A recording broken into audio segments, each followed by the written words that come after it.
gang violence and other kind of violence. Get away! I could be at work, at school, in my car, I can still get shot by the police. I can get shot anywhere. So it is what it is.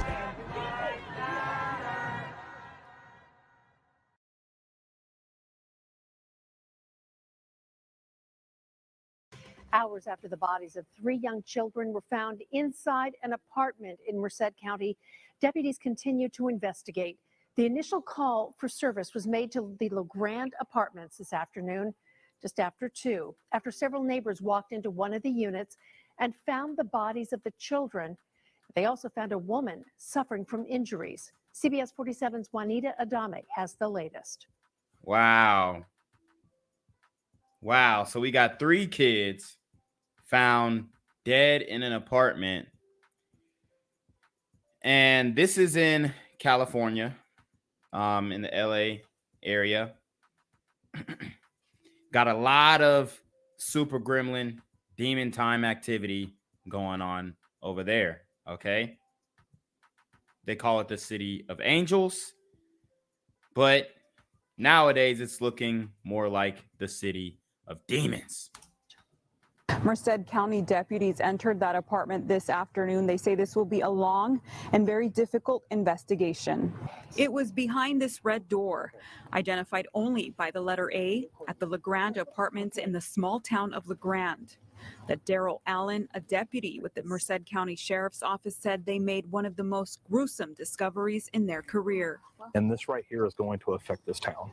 3 children, all under the age of 8 years old, found dead inside the apartment. A woman inside also suffering from what deputies believe were self-inflicted injuries. Wow. So this woman is mentally ill, obviously. Killed her kids, then try to make it look like somehow that she was a victim. And I don't understand for the life of me why these women just don't give the kids up to maybe a family member or to a foster home or something.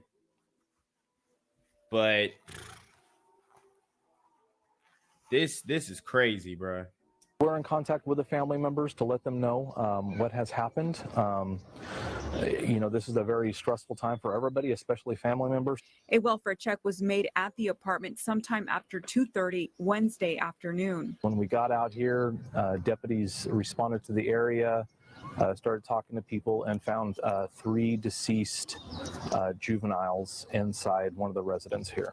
Deputies are not giving many details since the investigation is in its early stages. They are, however, saying that the deaths of these 3 children will be felt throughout the small town and the county. It's a farming community, you know, so everybody in this town, you know, they all go to the football games, they all go to the baseball games, we all go to the same school. The identities of those children and that woman are not being released at this time. Reporting in Merced County, Juanita Adame, CBS 47 Eyewitness News. When you show up to a scene like that, it's heartbreaking, it's devastating. Those children have now been identified. They were 8, 5, Wow. and just 3 years old. 8, 5, and 3. Look at these kids, man. That's horrible, bruh.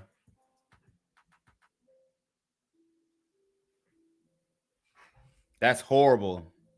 Their own mother turned out to be a super gremlin. Old. Action News reporter Jessica Harrington joins us live in LeGrand with details on the arrest and what we're learning about those young kids. Jessica. Well, good evening, both of you. We are definitely hearing that those children were very loving. They were found in an apartment at this complex here behind me. The 2 older ones went to school yesterday. The sheriff's office says they received the call just after 2 o'clock, and they believe it was the children's father who first discovered what happened. Toys, flowers, and candles sit outside of the LeGrand apartment where 3 young children were killed Wednesday. Wow. So it looks like the father found the kids.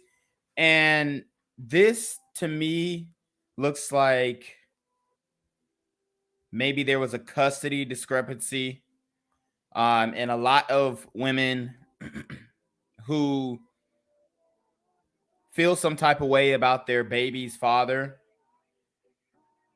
they want to hurt him. And the way that they hurt him is by hurting the kids or turning the kids against him. And in this case, killing the kids. But it's so crazy, the thought process of these women who end up turning on their own children. Those children now identified as 8-year-old Anna, 5-year-old Mateo, and 3-year-old Alexa Ortiz Lara. The Merced County Sheriff's Office says during the investigation, it was determined their mother, 30-year-old Patricia Ortiz, took their lives before attempting to take her own. She's been cooperative. She's spoken with the detectives. I don't know what the extent of those conversations are, but she has spoken to them. The mother was taken to the hospital for her injuries and is expected to be booked into the Merced County Jail for 3 counts of murder. The sheriff's office says Patricia Ortiz is married, and they believe it was her husband, the children's father, who first discovered the crime scene. Wow, man. Think about that. Being a father, you love your kids. Maybe you're going to pick them up because it's your time. It's your turn to have them. And mama just crashed out. She just went super demon time mode. Super gremlin tendencies went into full effect. Just a disgusting crime, man. And then she was trying to do it to herself. My thing is, for what? Officials would not disclose the manner in which the children were killed, and investigators have not determined a motive. A longtime family friend says the children were all very loving. Anna, the oldest, was extremely kind and sang at church. Alexa, the youngest, was joyful with a beaming smile. And Mateo, the only boy, was protective of his sisters and loved to run around and play. Eduardo Martinez went to school with Mateo and said they were good friends. What was your favorite thing about Mateo? To play. Eduardo's mother said she was familiar with the family, and the murders have hit the tight-knit town hard. We didn't really talk very much, but we would see each other almost every day when we would drop off the kids. And they would play, like my son was saying. Investigators say the 2 older children attended school Wednesday. LeGrand Union Elementary School is just yards away from the apartment complex where the murders happened. The superintendent of the school district sent out a statement saying, in part, our school community is heartbroken by this tragedy and we grieve for this enormous loss. Grief counselors were on campus to help provide support to students, staff, and parents Thursday. The Merced County Sheriff's Office says the investigation is ongoing. Family members have set up a GoFundMe account to help with funeral expenses. You can find a link to that on our website, abc30.com.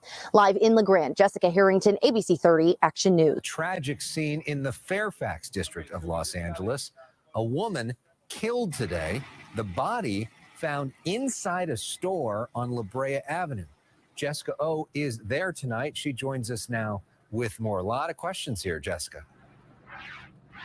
Absolutely, Alex. And the people we are talking to just keep telling us that this kind of brutal crime really doesn't happen in a neighborhood like this. I swear they say that. They say that in every video. Oh, it doesn't happen here. It doesn't happen here. When are people going to wake up and realize that it doesn't matter if it happens there.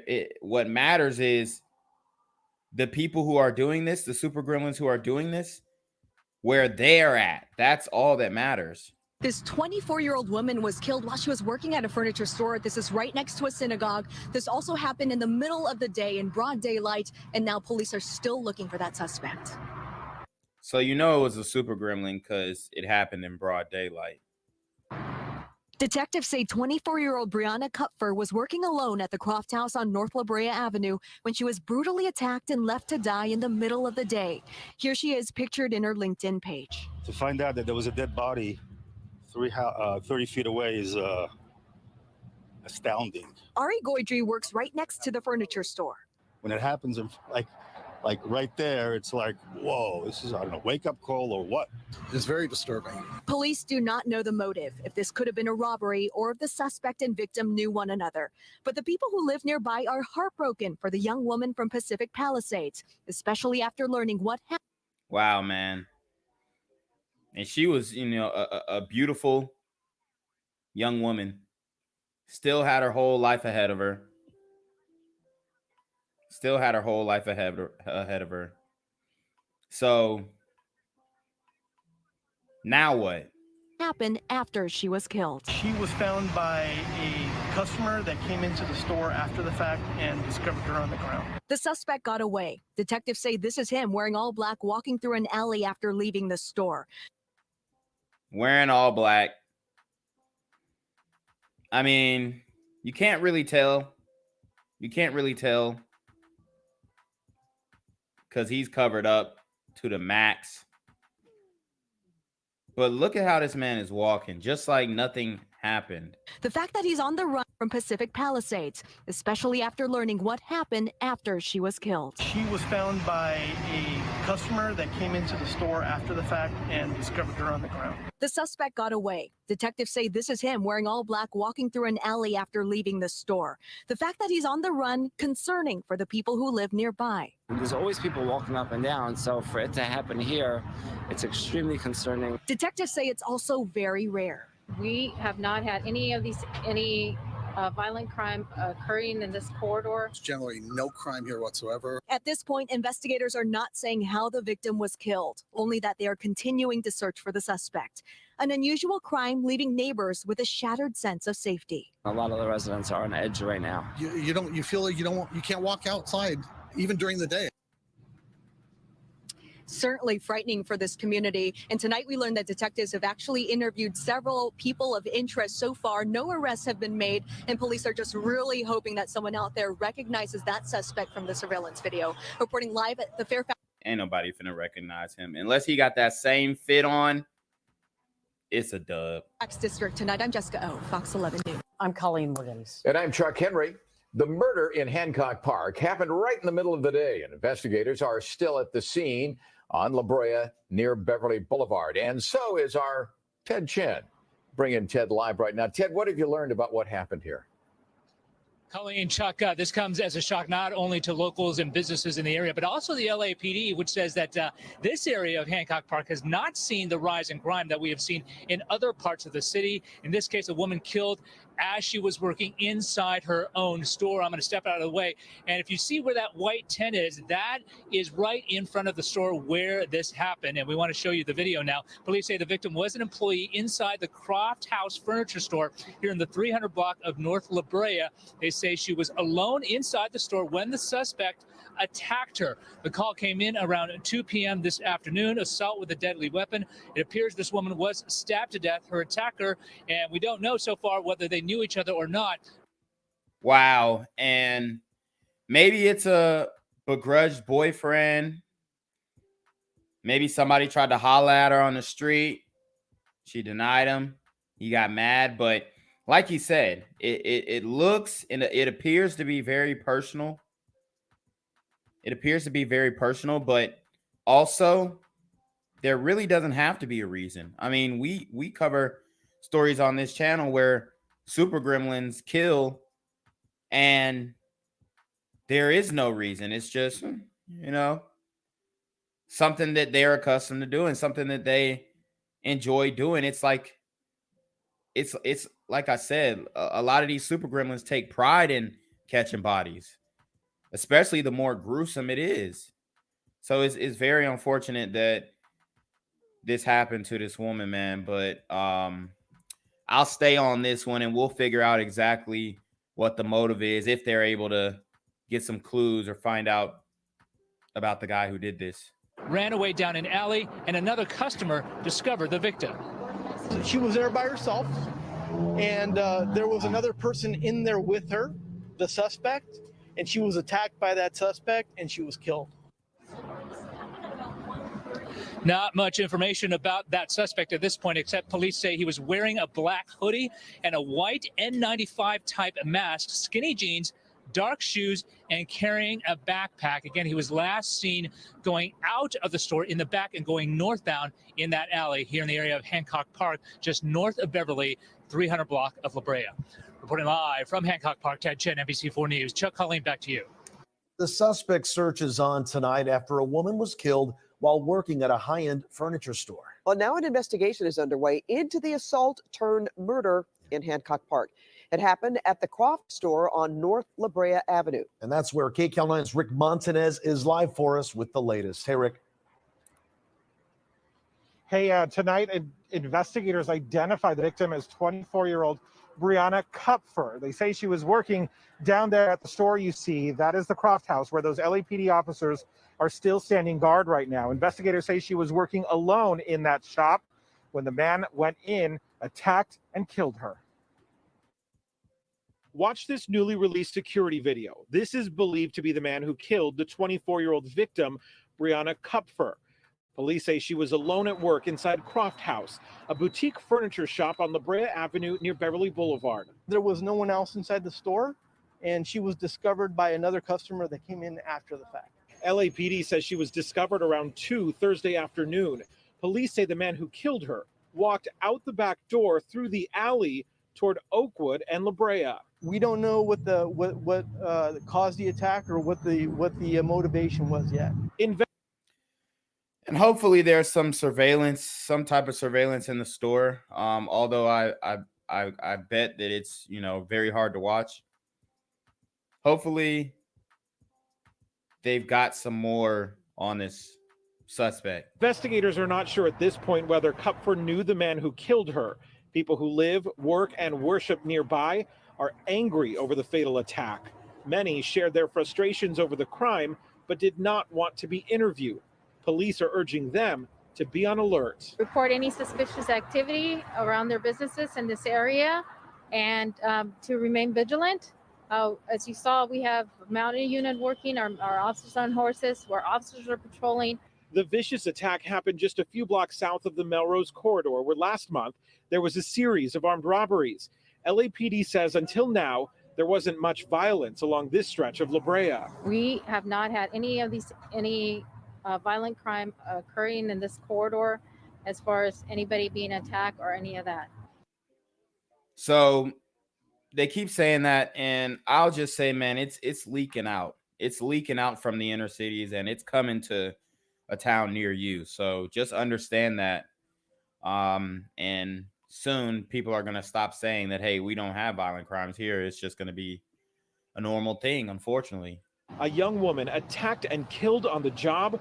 Now police work to figure out why and catch the man who did it.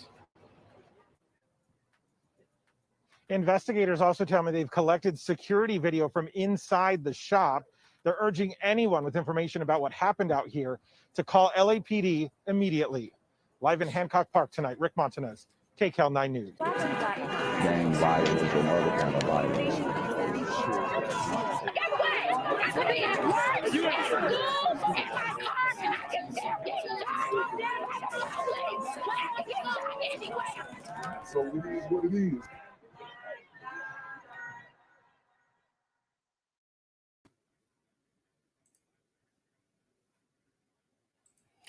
What's good, YouTube? It's a Black Gen Z Mindset. Make sure you go ahead and like, comment, share, subscribe.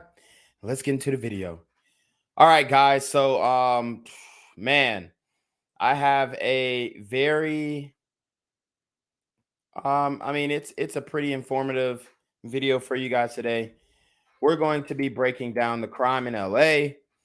People have taken notice. I think that overall there is starting to be a reaction to all of the things that we've seen. Obviously, we just went over the Brianna Kupfer situation, and we know who did that. Okay. And there was some other cases that came out of LA this year that we followed as well, like the Tioni Theus. I don't know if you guys remember Tioni Theus, but she was the young lady who was kin to Ayatollah Marv. Okay, she was kin to Ayatollah Marv, and she was killed. Okay, there were rumors that maybe she was involved in adult work as a minor, and those have not been confirmed. But if you guys go back and look at my video on Tioni Theus, you can see that she was definitely on some sexual debauchery activities at the least. And that does not justify what those super gremlins did to her by killing her and leaving her on the highway. Okay. But like roadkill, but it does say, I think it speaks more to how the parents were involved, or how heavily they were involved in her life, how they were raising her, the people that they were allowing her to interact with. So it's a very sad story, but I do want to cover this crime wave in Los Angeles and San Francisco, and I mean pretty much California in general, that has been underreported up until, I mean, it's still being underreported, but I think that there's more awareness going on with that situation. So without further ado, we are going to get into this documentary. This documentary comes from California Insider, and we're going to break the whole thing down, give some witty commentary, and then I'm also going to allow some people to hop into the stream later on in the stream, and we will have a respectful discourse on how we think about this, or what we think rather about this documentary. So let's get into it. Violent crime is way off, plaguing our local communities right now. I don't even care where you are in the city. You will feel it. We don't wear jewelry anymore. We don't wear our watches. The escalation in crime is forcing us to change our life. By the way, all of these flashes of these events, all these stories we covered on this channel. Why is crime going up? Why is this happening? By the time the cops show up, they're gone. We're spread far too far. With that, the crooks know it. So you can make statistics say whatever you want. What about the police? Sometimes it's better not to do anything. If you could commit crime, not go to jail, what would you do? Would you stop doing it? We've seen an effort to just reduce sentences altogether. You do all that, you don't have much of a system left. If it were as simple as just an incarceration model, I think we would all sign up for it. And that's not true either, okay? Those were just some previews of some of the takes of these commentators in this documentary. But we'll continue. We'll break it down later. North Shuttle 7087, flight level 430. North Shuttle 7087, good afternoon. We are approaching our destination, Los Angeles International Airport, and we expect to be on ground. Just 6 miles north of Los Angeles International Airport lies one of the most desirable places to live in Southern California. Popular, family-friendly destination. It's a great place to get outside and enjoy all the... It is also rated as one of the safest neighborhoods in the greater Los Angeles area. All here in the Marina Del Rey. Home prices here are nearly double the national average. Is the only dream that has ever come true for this. And that is crazy too, that they can allow all of this crime to continue in the city, and yet still the home prices are inflated. I think the average home price in California is between like $400,000 and $600,000, which is absolutely insane. For that type of money, you can get a McMansion out here or down here in the South. This 1.5 square miles. With its vibrant coastal community, luxury hotels, and stunning beaches, It's gonna be perfect though, right, Rick? Marina Del Rey's charm lies in its walkable neighborhoods where residents enjoy the quintessential California lifestyle. Today, about 8,000 people live in the Marina, either in apartments. My brother and I moved here in 1995. Since 95, we've seen sort of a huge improvement in California. And now over the last 5, 6, 7 years, it has really started to regress and become more dangerous than it was in the 90s. On Sunday, 5:10 in the afternoon here in Hancock Park. That mom, police say, out for a walk, her baby in the stroller. She had just returned home, opened up the... We covered this one too. The super gremlins ran up on a mother and her child, robbed her when she's going into the gate of her home. Security gate. When 2 men followed them to their doorstep. Look how they changed trajectory. I told you these super gremlins sneaky as fuck. Returned home, opened up the security gate. When two men followed them to their doorstep. And that's when things really got scary. We're back to a point where it's dangerous to walk out at night. Hancock Park on alert tonight after that mother was followed home and robbed. LAPD. You have to be very careful about going to restaurants. My friends and family and neighbors, we don't wear jewelry anymore. We don't wear our watches. Pulled out guns, surrounded them, and then demanded their property. The victims gave them 2 expensive watches, and the robbers took off. I mean, social media is full of videos of random attackers coming out, walking into restaurants, sticking guns into people's faces and taking all their belongings. What's scary is how blatant these men were doing this in the middle of the They robbing a Lambo. afternoon in front of dozens of witnesses and cameras. I think you'd have to be crazy to go into areas of Hollywood, Melrose. We did that one too. That one's in the BGZM News 17 intro.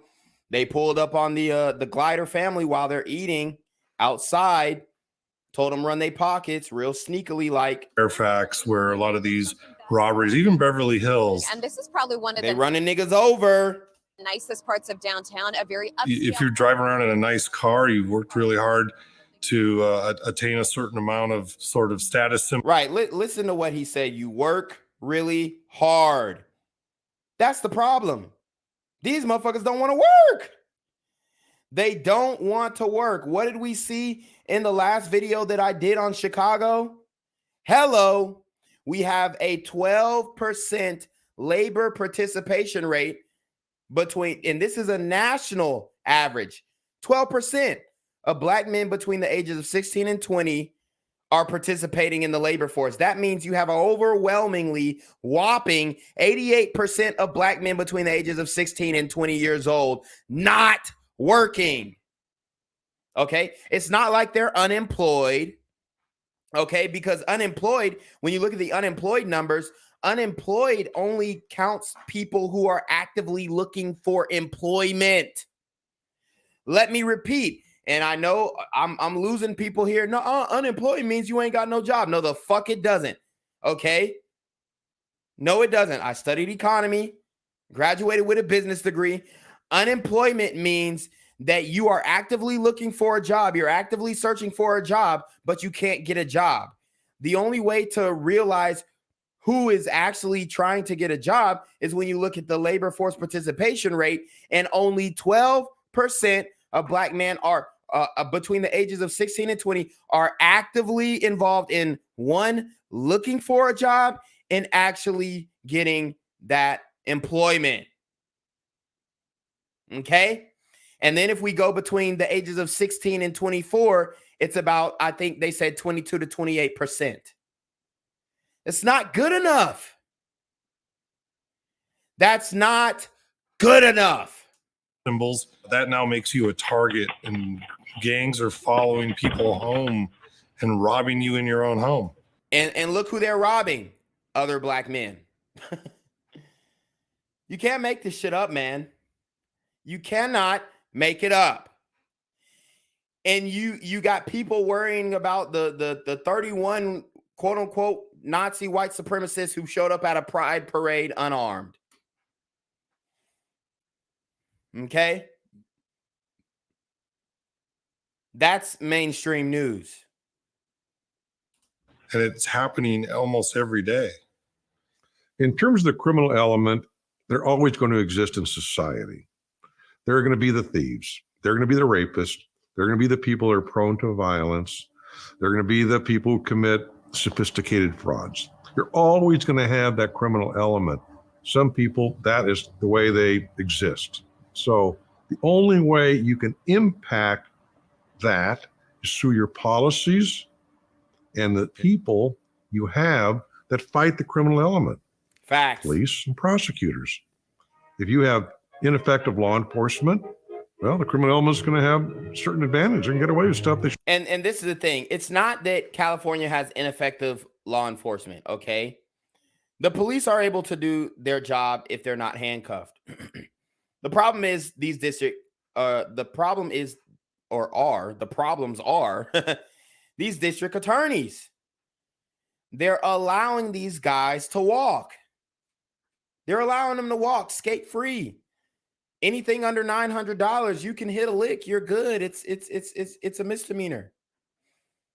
This is a problem. This has enabled these super gremlins on demon time. Shouldn't get away with. Here in this building works your champion of justice, your public prosecutor, whose job it is to deal vengeance to the guilty and mercy to the oppressed. Come with us now. If you have weak prosecutors, well, then the criminal element's going to have an advantage. They're not going to be dealt with. They're not going to be eliminated from society. So they'll just keep committing their crimes. And you're going to have a crime-ridden society Los Angeles at a rate we haven't seen in decades. where you're going to have the public at large very fearful People have been murdered. because they're going to know about the crime. And that denigrates society. It reduces the quality of life.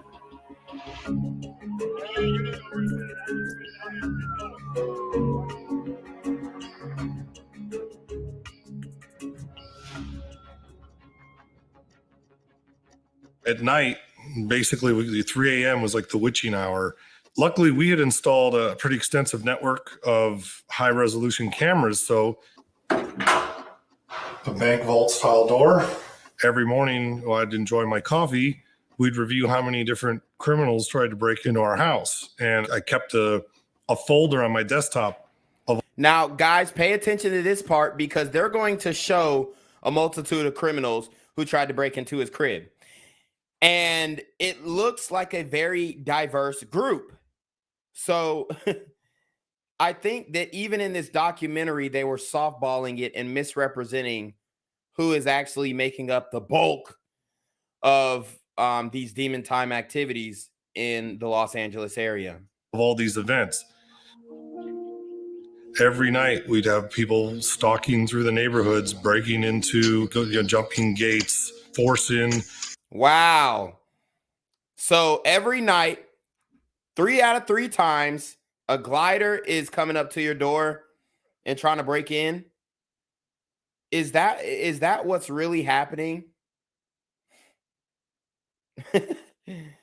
Like, I'm not saying that these guys are not, crooks and they're not trying to break in and whatnot, but let's keep it a buck. If we looked at all the film from all of the nights that he filmed, why did they pick these few clips?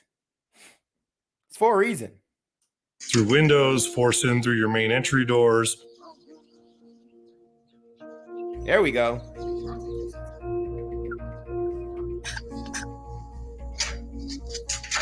So one night, one of our dogs started to bark a little bit, and my wife wakes me up, and I hear this beep, beep, beep, and I'm like, that's the entry code system at the front gate.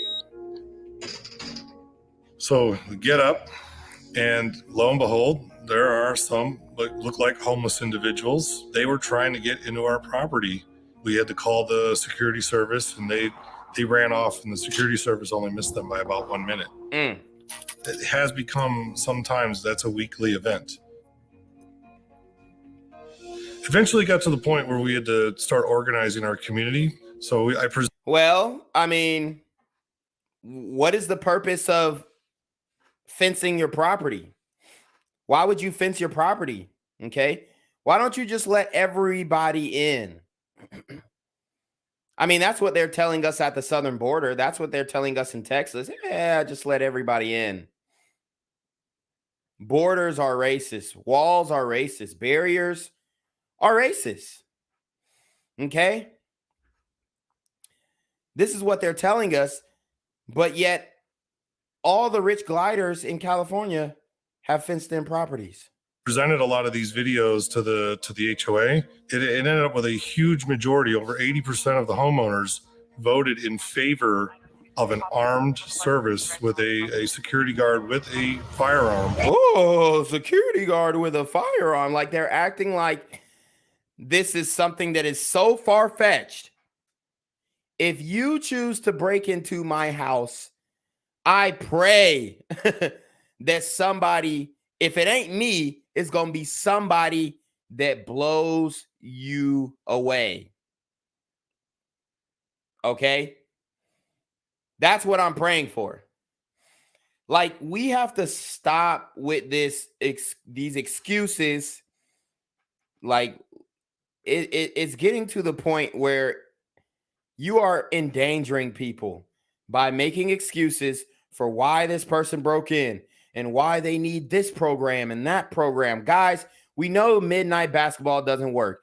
We know giving crackheads crack pipes like Joe Biden did doesn't work, okay? We know that all of these things that they're trying to do, like legalizing the heroin and all this kind of stuff, it's not working, okay? They're passing out needles, having motherfuckers get geeked up on the streets. And this is the result.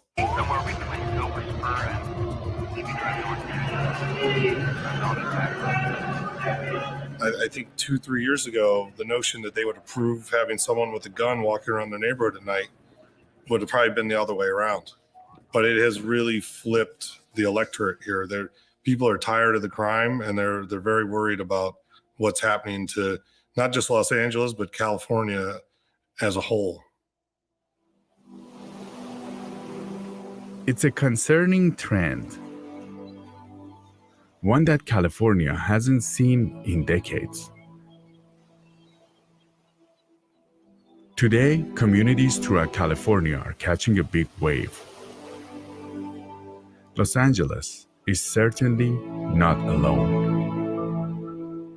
Agree that crime has worsened in San Francisco in recent years. And that poll also found that more than 40% of people surveyed would like to move out of the city in the next few years. Many already have. And look, I'm not mad at y'all moving out of the cities. Just don't come the fuck here. Stop coming to Atlanta. Y'all fucking this shit up. Stop coming to Texas. Y'all fucking this shit up. Do not come to Miami. You fucking the shit up. I cannot stand with these Californians try and come over to the South and try, like, bruh. The gold rush is supposed to be over there. Stay your motherfucking ass over there. It's not our fault that y'all fumbled the bag. Let me repeat. It is not our fault that you fumbled the bag. Okay? You got a multitude of industries over there. Beautiful scenery. Real estate market on steroids. And y'all niggas still fumbled the bag. Okay? So I repeat, if you're in California right now and you're listening to my voice, you better check in when you come into the city of Atlanta. Yeah, I said it. Jen Quavius said it. You better check in. You better hit my line. You better hit me on the gram, BGZM News 17 or Black Gen Z Mindset. You better DM me. This is a no-fly zone for all Californians. And if you come into Hartsfield Jackson without checking in with Jen Quavius, it's going to be a big problem. I think the city has changed drastically, the last 10 years. There's a lot of good, but just recently there's also been a lot of negative parts of the city. And it's sad to see as a, citizen that's been here for so long. Michael Shu is the owner of a small boutique located in the Sunset District in San Francisco. We've been here for over 15 years. I've always loved shoes. Shoes have been my passion. So it was almost natural that And who's coming in there copping sneakers? Who's spending their last on sneakers? I'll wait. I will wait. So you got an Asian brother, hashtag stop Asian hate. He's running the shoe store. He's getting to the bag. And then you got these dudes up in here snatching, grabbing, not thinking about making their own sneaker store. Because God forbid you buy sneakers from a black man. Go straight to the Asian. And this is supposed to be our shit. You over here buying Jordans. You over here buying Jordans from a motherfucker who probably don't even wear Jordans. My man got damn snakeskin moccasins on. You copping some Jordans, and he over here sitting here laughing at your dumb ass. Can I get a size 11 and a half? Face ass. But shout out to CA with the $4.99 super trap. He says, if they are so worried about crime, why did they give Newsom 60% of the vote again? And he raised our taxes 6%. My coworkers still voting dim. Oh, say less. You already know CA outside with the $4.99 super trap. I took over a shoe store. It's almost like a dream. Francisco tonight, many small businesses that weathered the pandemic are barely hanging on, and now they're getting hit by a crime wave. Vandals, thieves, and burglars are hitting already struggling small businesses, many of them Asian-owned. Michael Shu was among many small business owners who got hit by. You heard that. Most of the small businesses that are getting hit. Well, she didn't say most. She said many of them are Asian-owned. Guys, put it in the chat for me. Hashtag stop Asian hate. Stop Asian hate. Stop Asian hate. You got to say it 3 times like swiper no swiping, or these niggas ain't going to get it. Thieves multiple times. SFPD says burglaries have gone up more than 100%. Anytime you turn on the news, there's something happening every day. Crime is there, and it seems like there's no consequences. So just recently, what we hear is it's okay to steal. That's almost the message that we're sending out in the media because nothing's being done. Let me tell you something. The only consequence that these super gremlins on Demon Time are going to get from you, the Asian community, is Kung Fu. Okay. You got Taekwondo. All right. You're going to have to pull out some funky high kicks, right? Some quick hands. Some what the? Because they not finna stop just because y'all putting up a hashtag and walking around the city with damn cardboard billboards. Y'all see how that got Black Lives Matter? It didn't do a damn thing. They're telling tourists not to rent cars. That's almost telling tourists, don't come to San Francisco because you will get robbed one way or not. So has it become okay to steal in San Francisco? Mobs of looters storming and ransacking high-end stores in the San Francisco area, and they appear to be organized. And it is chaotic. Take a look. People running in all directions. It's bad. It's beyond. Wow. And look where they're going. Look where they're going. To quote-unquote racist Louis Vuitton.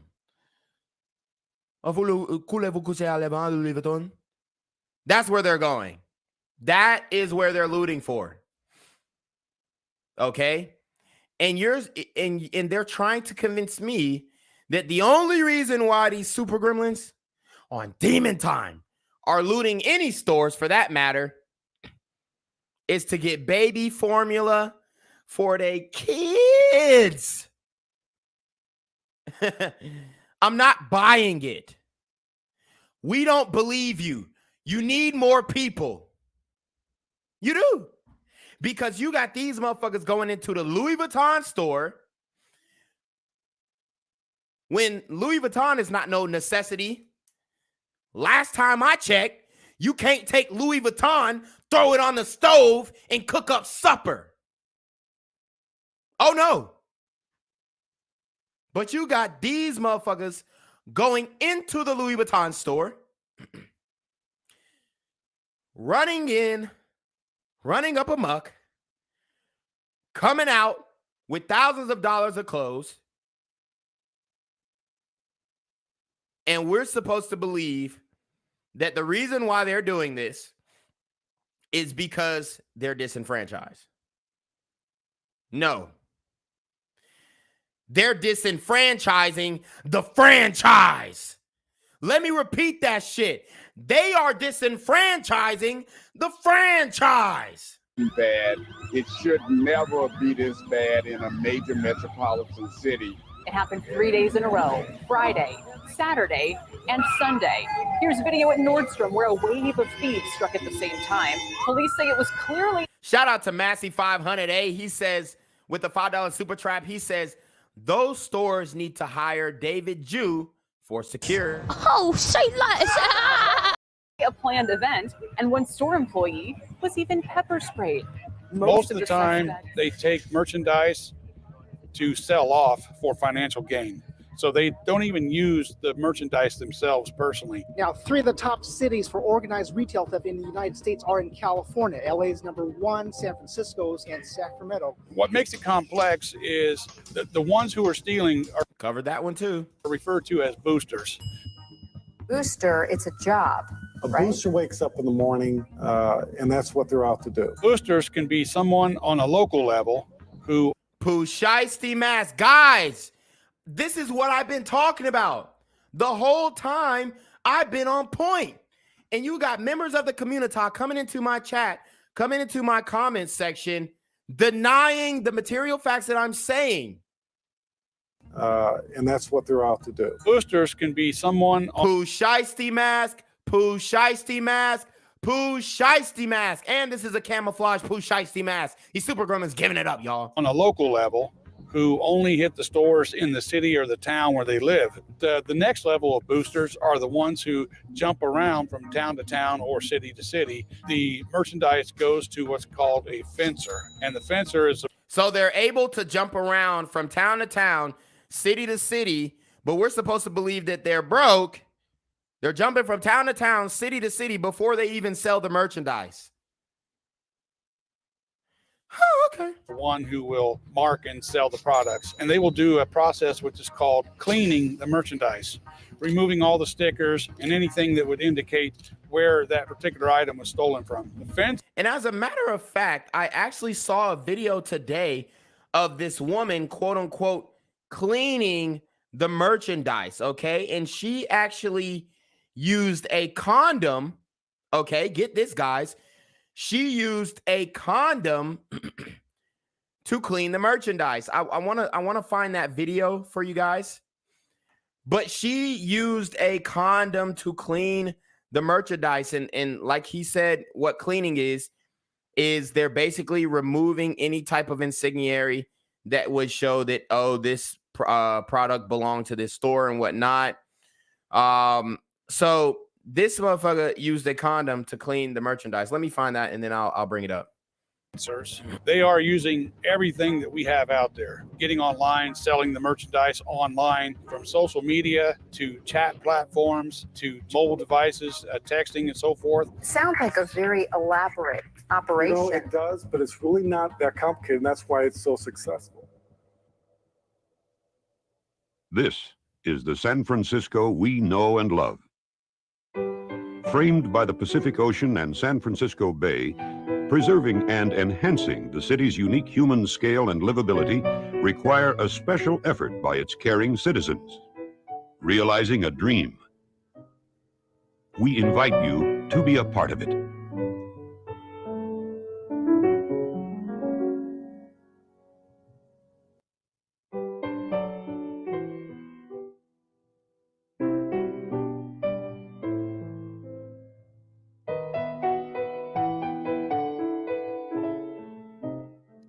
Now, some of the San Francisco residents are complaining about crime. Yeah. And what is happening over the last 10 years, there's been a shift from what it looks like from you guys' perspective. Tell us what the residents feel about what's going on in the city. Well, obviously, this is an urban area. It's a city. There's always been crime. There will always be crime, right? You will never eradicate it. But it has ramped up lately.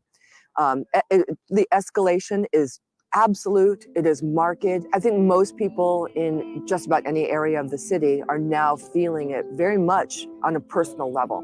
And that's different. That's different. I never used to see the amount of shoplifting that we have today. Never. And there's nothing that... Just clearing the racks. Sisters with $300 micros in their hair, because we know that ain't their hair. Okay? But she's cleaning the racks. Okay? data can say that saying that it's not happening. The DA is saying that it's not happening. People who've got a vested interest in saying that it's not happening. AOC said that smash and grabs weren't happening. Guys, we covered that too. Remember when Alexandria Ocasio-Cortez, whatever the fuck her middle name is, she said the shit wasn't happening. She said it wasn't happening. People were blowing it out of proportion. There was no way that smash and grabs were an actual real thing. And then when she found out that it was happening, she said they're doing it because they need baby formula. Or saying it makes no sense. We see it every day. And guess what? Sagging his pants with the Pooh Shiesty mask. and this is a PSA to all the sisters. If you are a sister in 2022 and you're dealing with a super gremlin who's still sagging his pants, I don't feel sorry for what happened to you. That's the number one indicator that shows the immaturity of an individual.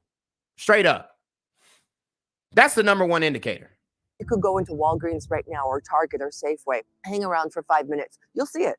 So I don't even care where you are in the city. In just about every retail store, you will feel it.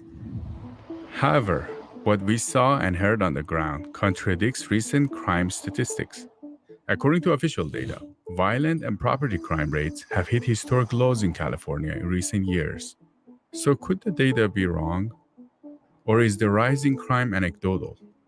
Statistics in San Francisco, and I'm sure it's this way in any municipality in America today, you can make statistics say whatever you want. We're going to get one group of statistics from the mayor's office that's going to try to convince you that crime in some important areas is going down. You're going to get another group of statistics from the cops that are going to tell you it's going down in other areas and going up in some areas. The DA is going to give you a different story. So let's put the statistics out of the way. If you ask the average San Franciscan living in this city today, is crime on the uptake, he's going to look at you and think you're crazy. It's gone wild, to the point where the average person is now afraid to go downtown. The mayor's office likes to blame the DA. The DA likes to blame the cops. Cops like to blame the DA. If we don't turn things around, we're going to become another Detroit. And if you ever mention that to a San Franciscan 20 years ago, they'd say it's impossible. 10 years ago, it's impossible. To understand why we're experiencing a rise in crime and how data can fit into the current situation, I went to talk to someone who has been investigating California's most pressing issues. Michael Schallenberger is an independent journalist and author. We are hearing anecdotally that crime is on the rise, but the numbers are not looking that crime is going up a lot in California. Can you tell us what's going on with crime? Sure. I mean, there's been a concerted effort to deny the increase in crime in California over the last year and a half, but we know that homicides increased significantly nationwide by 30% in 2020. We know that homicides have increased even more than that in the year 2021. We now know that homicides have increased in California's largest cities by 17% in the year 2021. And we know that property crimes have increased by 7% in major cities in California as well. That's just the official numbers. There's good reason to think that crime has actually increased significantly more than that. And the reason for that is that there's just a very large number of people that report that they no longer report crimes. Yes. So guys, what you have to understand, for one, we did not get the FBI crime statistics for 2021. That's a fact. All right. And there's still people who are trying to argue that to me with the comment section. And yes, I do have the video of this woman cleaning the products that she stole. And this is a sister now. She is cleaning the products that she stole from a store with a condom. And what cleaning means is removing all of the magnets that ring off when you go through the checkpoints, the security checkpoints and whatnot. So I do have that video, but like I was saying, guys, these motherfuckers are out here, okay? And a lot of these crimes are not being reported because they lost faith in the system, and they know that if they report a crime and pretty much if the person doesn't take over $900 worth of valuables, then it's not going to be like they're going to get arrested and then they're going to be released immediately. So that is skewing the statistics downward. And then a lot of these crimes, they're getting dismissed, right? And that skews the statistics downwardly. You know, a lot of these people, they're getting arrested, and then the case goes all the way up to the DA's office, and the prosecutors drop they drop the charges.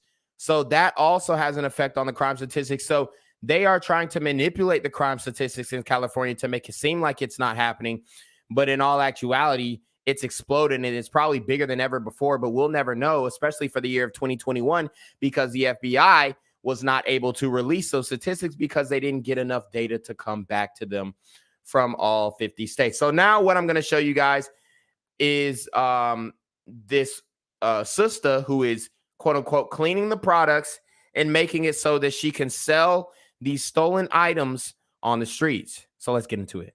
Yes. All right. This is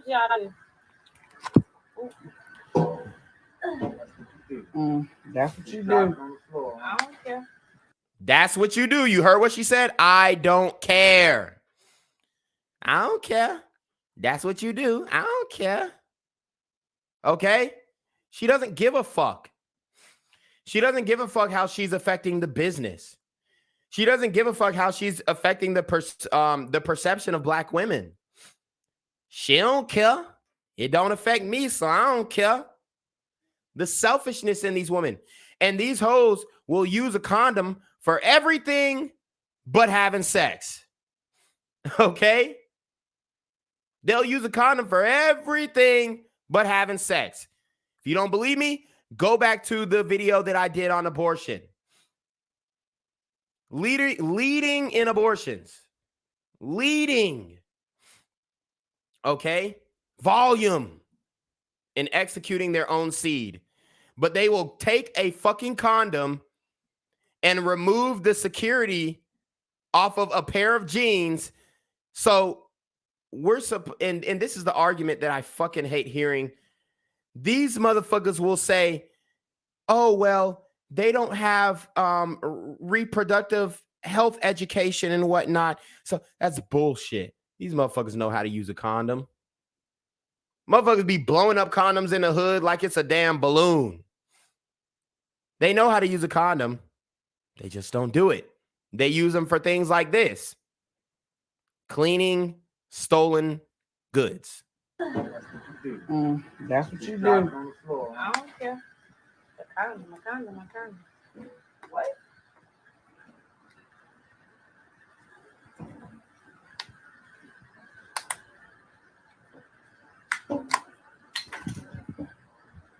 And that's it. And that's it. That's it, y'all.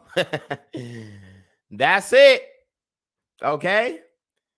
So they'll use a condom for everything but stopping them from having more of these reckless, pretty much lost, demonic children. A very large number of people that report that they no longer report crimes, particularly property crimes, car break-ins, shoplifting, other kinds of theft, because the police don't respond. And the police aren't responding for two reasons. The first is that the police forces themselves have been absolutely decimated. The police force of Los Angeles lacks 500 officers. In San Francisco, they lack at least 300 officers. And the other issue is, of course, that the district attorneys of both San Francisco and Los Angeles are not prosecuting many crimes. And so we've seen basically a withdrawal of police officers from making arrests, from taking reports, and then also a significant reduction of ordinary people being willing to file reports. Shout out to JL with the $4.99 super trap. He says it's no end or answer to it. This is who is raising us and been doing a horrible job of it. Hashtag SYSBM. Shout out to Cyrus Cherry with the $10 super trap. He says it's disheartening. I have mental health problems and have been in trouble before. I never thought I would be a stereotype, but why even try when they encourage us to be like this. Hold on. Hello? Where we at? Oh, you want to know where I'm at? We outside! Shout out to JL with the $4.99 super trap and Cyrus Cherry with the $10 super trap. They both definitely outside in the community. So I did my own research to see how much the data is different from what we heard on the ground. And what I found was truly astonishing. Take shoplifting, for instance. Official data from the San Francisco Police Department says that there were about 3,000 shoplifting incidents in 2021. That's only 8 incidents per day throughout the entire city, which has about 10,000 retail stores. It seems like a small number, and this data is often used by many officials and news media. Cap. I call cap on those numbers. I did a public records request to SFPD to find out what those shoplifting cases entailed, and they were all violent shoplifting that required the police to come out. Former San Francisco police officer Lou Barberini. You heard that?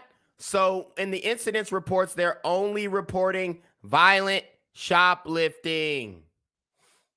They're only reporting violent shoplifting. So the people who go in and smash and grab and walk out, they're pretty much good because they didn't hurt nobody. He has been investigating these shoplifting cases. There's a lot of shoplifting, or tons of shoplifting that occur that do not require a police response. Everybody's pretty much just been desensitized to the shoplifting. And I spoke to a security guard at the Walgreens on 4th and Market, and he told me he has 20 shoplifting cases a day. In just one store, right? And that was just one store. So we know that we've seen a significant rise in crime officially. We've also seen. Let's go back to that. He said a normal security guard at the Walgreens said he sees about 21 cases a day. 21 cases a day. And people are talking about white flight and all these things. What about Walgreen flight? Okay? Because it's so fucked up. Because like we want to debunk all of these quote unquote racist and discriminatory policies that have wrecked the Black community year after year for the past 400 years, right? We want to debunk all of those. Oh no, well this happened because of this. Well, we weren't able to do this because of that. Well, we did have good neighborhoods, but then all the white folks left. We want to debunk all of these things, but then when they try and put shit that is going to help the community in the community, like a Walgreens, like a CVS, like a pharmacy, like a Dollar General, like a Dollar Tree, when they put these shops in here, we violate them. And then when they leave, we all in an uproar. Why the hell they leaving? Remember, I did that story on the Chicago supermarket that did the white flight maneuver. And it's really not even white flight. They're just flying to survive. They're leaving because there's no law and order. My bad. That wasn't Chicago. That was Detroit. That was Detroit, where that supermarket ended up leaving after just 1 year. Just 1 year. And it wasn't because they weren't getting enough business. It's because they were getting too much bad business. And let me be the first to tell you, in the community, we do bad business. Okay? Look at the music industry. All these bosses, all these CEOs, all of their underlings have stories of them being not only extorted, but straight up gypped out of contracts.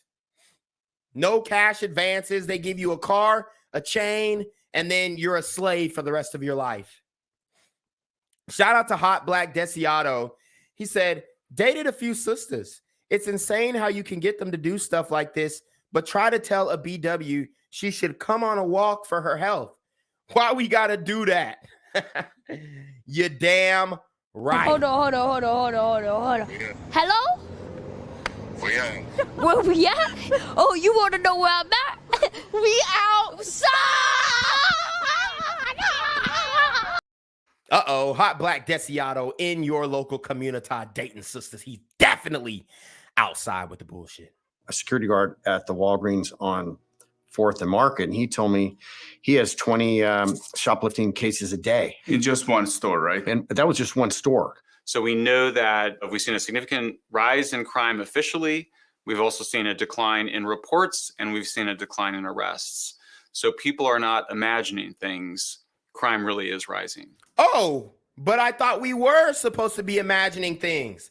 I thought we were supposed to reimagine crime. Do it with me, guys. Do the hand motions too. Let's reimagine crime. Reimagine it. Manifest, y'all. Manifest that crime will not continue in the community. After talking to multiple experts, we realized that we need to look at the data in a different way. Yes, the surge in violent crime, of course, is very frightening, but the murder rate is especially troubling. Now, what everyone is asking, is this due to COVID or is it here to stay? We talked to an expert. In general, homicide is a really, really good bellwether of reality. Douglas Eckenrod is the former deputy. He's damn right, okay? The way that you can, the real crime statistics, the ones that really matter are homicides, robberies, i.e. home invasions, and aggravated assaults. That's how you can, like, if you look at those 3 key points, because you can't fudge those numbers. You can't fudge the homicide numbers. If a nigga got killed, then he's dead, okay? So when you look at those numbers, and if those are going up, you can bet your ass that every other crime is going up. The thing is, they can skew those other numbers by dropping charges and not prosecuting. But if you don't prosecute on a murder, usually you'll get backlash. Now, if it was just, you know, some black on black crime and they don't prosecute the nigga get off with a couple bodies, like we've seen so many times in Chicago and LA and all these other major cities, then it's fine because, you know, another super gremlin killed a nigga. You know what I'm saying? That is all good. But usually you will see that they are not letting these homicides ride. Okay. But there is a way, that they are able to let these dudes off.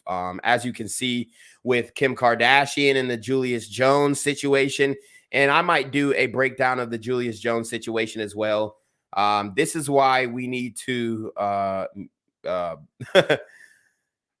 this is what I'll say. This is why we can't listen to these hoes, okay? Because Kim Kardashian is out here. She has no idea what the fuck she's doing.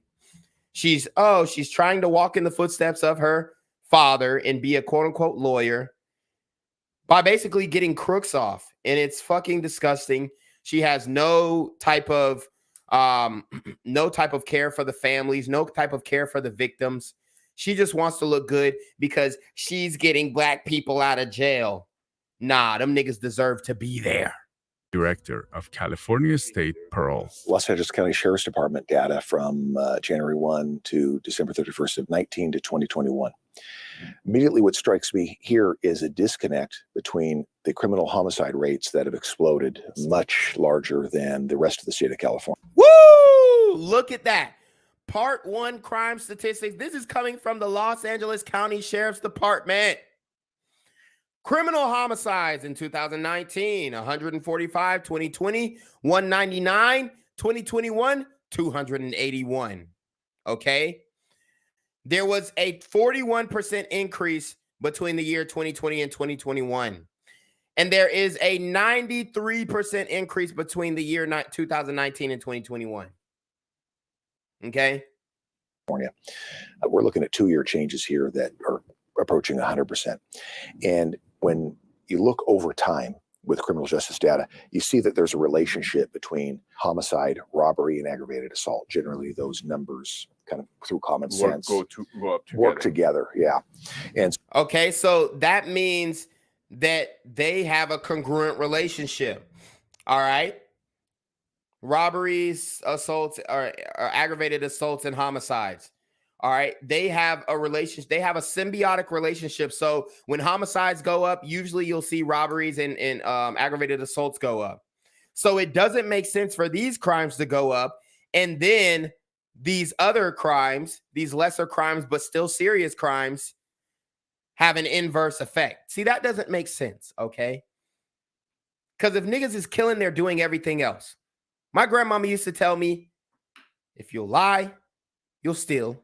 If you'll steal, you'll kill. And if you killing, you stealing. And if you stealing, you lying. All right.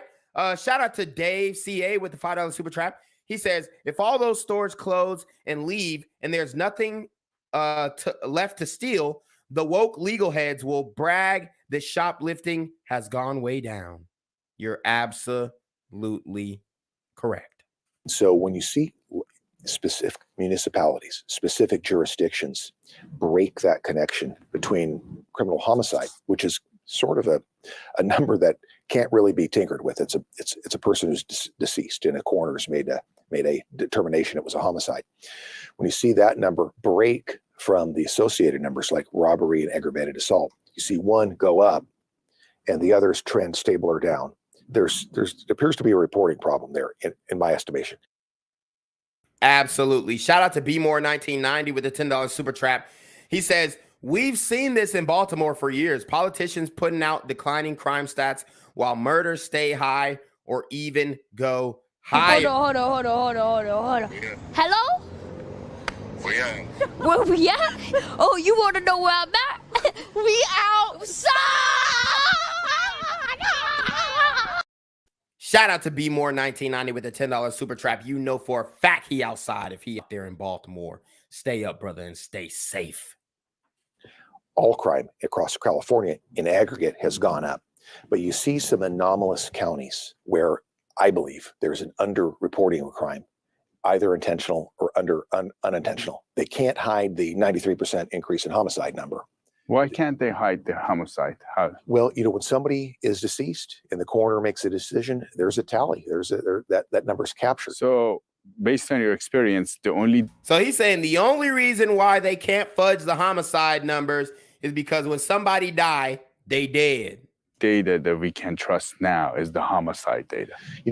I think there's some counties that are doing a fantastic job and their numbers are right on point and they tell the truth, good or bad. The Los Angeles County Sheriff's Department has done a fantastic job, and even a better job than that, considering what's happened to their budget. What do you think will happen to us in the next couple of years? Do you think crime is headed to get worse? I suspect that the Sheriff's Department likely has a chart that projects out at this pace, and this red number of 98% is going to turn into 110% and 130% and 150%. Unless exigent action is taken today. And that's not going to happen. It looks like crime is on the rise and the criminals are becoming bold. So I thought we should talk to the police to see how they're dealing with it.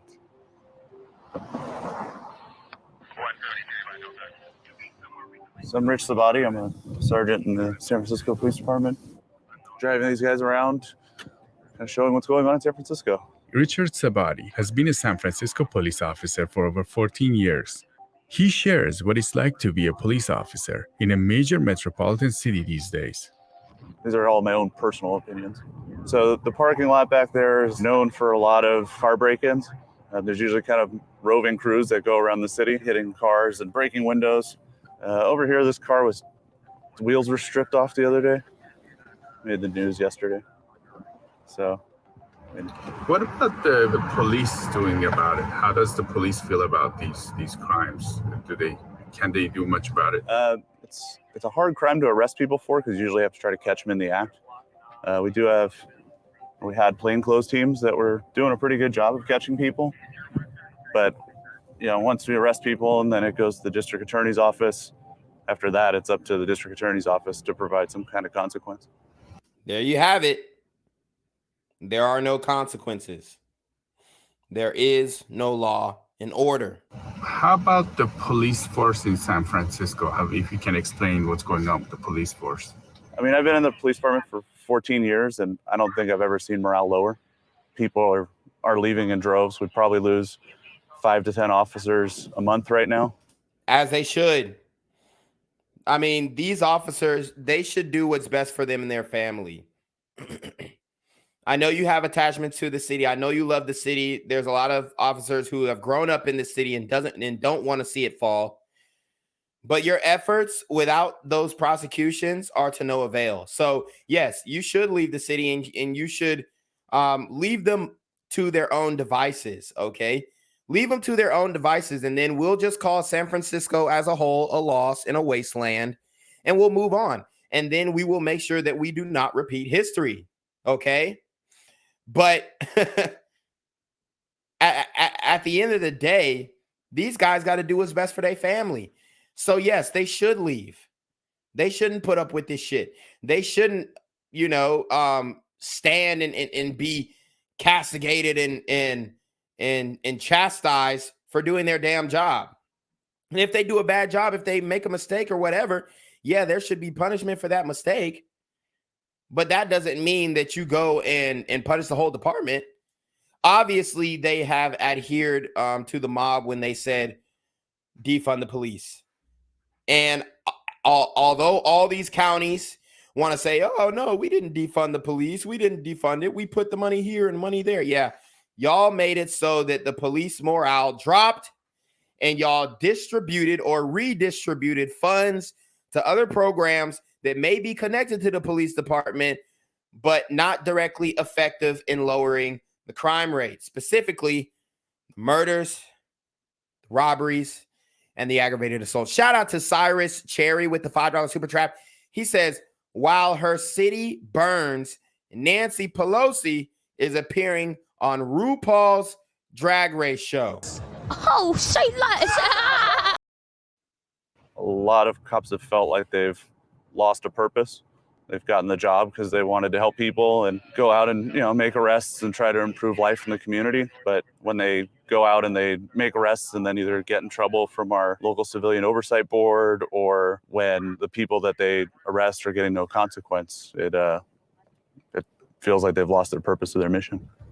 Today, San Francisco police officers are facing a different kind of problem, one that challenges the accountability and trust in their line of work, leaving many officers feeling like they're handcuffed. We have a civilian review board that's very aggressive, which we have a few thousand pages of policy. So the chances that you'll run afoul of some rule, even minuscule, are possible. So you have possible administrative consequences. I think every time they take an action, they're looking over the shoulder, how is this going to be perceived? And so they're hesitant. They're hesitant to make decisions. A lot of micromanaging and microprocessing every single act that they do. Sometimes it's better not to do anything, unfortunately, for the police. You heard that? Sometimes it's better not to do anything to interact with these super gremlins. Look how niggas just fucked up the whole. That's why I keep saying, man, the few ruin it for the many.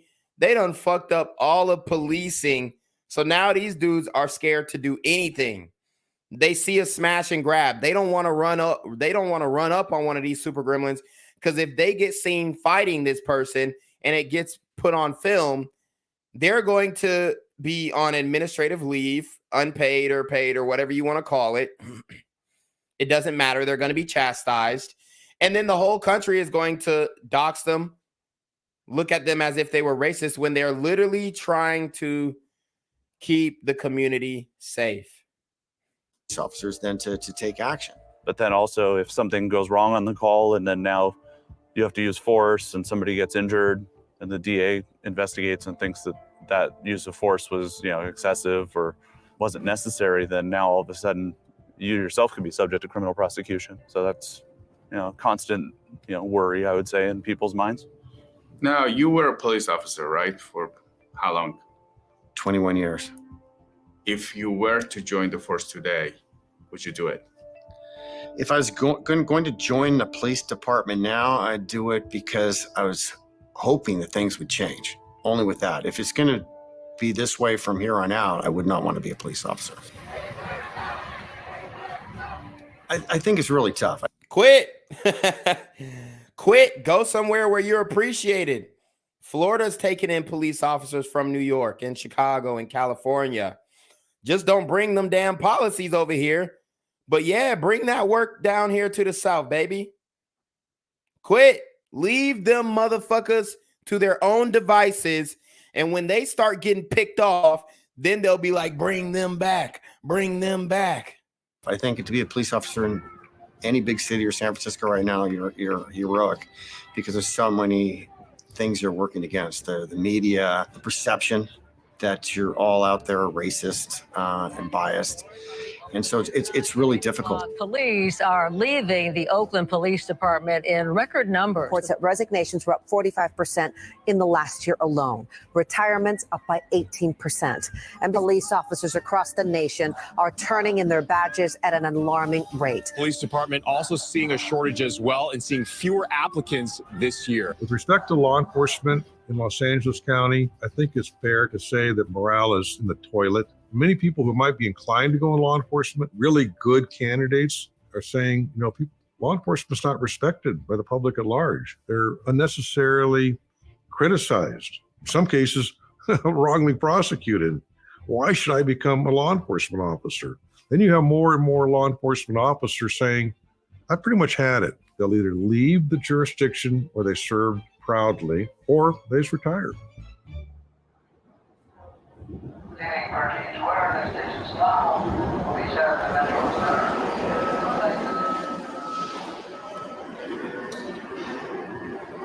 So this one goes from here to Citrus APU. Oh, so this is going north again now? It goes north. Oh, yeah. We are going to get on this one. Yes. You want to get on this one? Yeah. Outstanding. Yeah. With the defunding of law enforcement and our withdrawal, I mean, we're the most understaffed agency in the entire nation. It's not even close. NYPD has... Damn.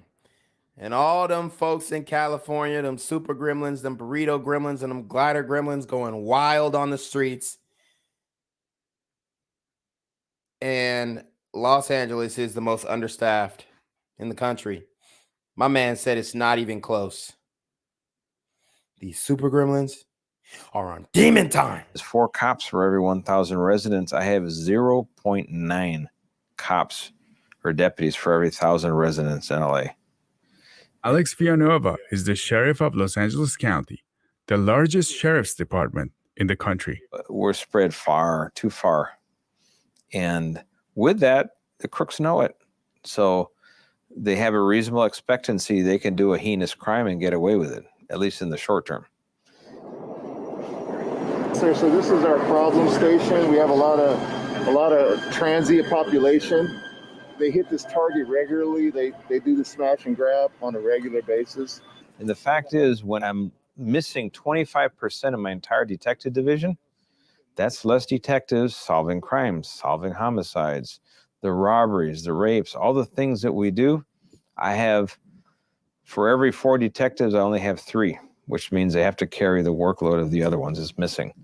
That is a consequence of defunding. That means the bad guys are longer out there on the street, committing more crimes, victimizing more people. It takes it that much longer to finally get a hold of them. And we do catch them. And this is the thing.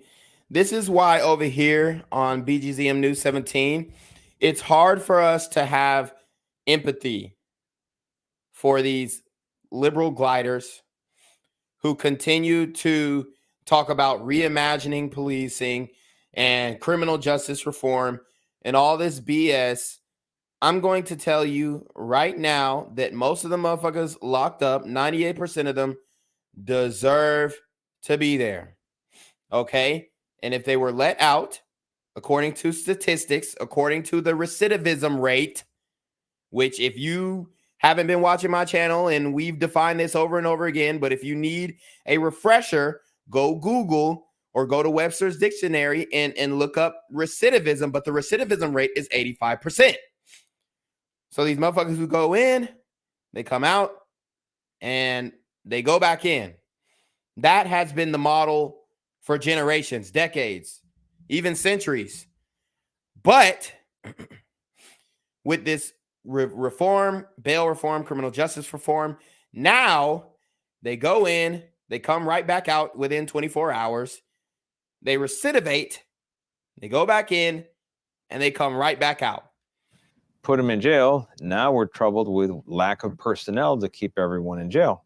Because again, defunding has consequences. Were they thinking of putting this money somewhere else? Were they having different ideas? What were they going to do? What was the plan? The public face of their plan is, we want to reimagine. We're going to reinvest. They have all these big flowery ideas. They were going to take the money from the police department, create a midnight basketball program, and then the rest of the money, the bureaucrats were going to fill their fat pockets. Let's reinvest in the community. Let's reinvest in social engineering is where they're thinking. We're going to go to the root cause of crime and let's spend our money there so we don't have to pay for the consequences. Well, that's like offering a person in the desert who is dying of thirst and heat, let's plant a tree. Does absolutely nothing for that person. The progressive reforms were a response to a historic period in California's criminal justice system. Over the decades, California's criminal justice system has gone through many major reforms. The question of whether to be tough on crime or soft on crime has been a long-lasting debate. Both approaches have faced a major backlash in the past. Long before he became governor, Arnold Schwarzenegger had expressed his interest. Here we go with these damn celebrity politicians.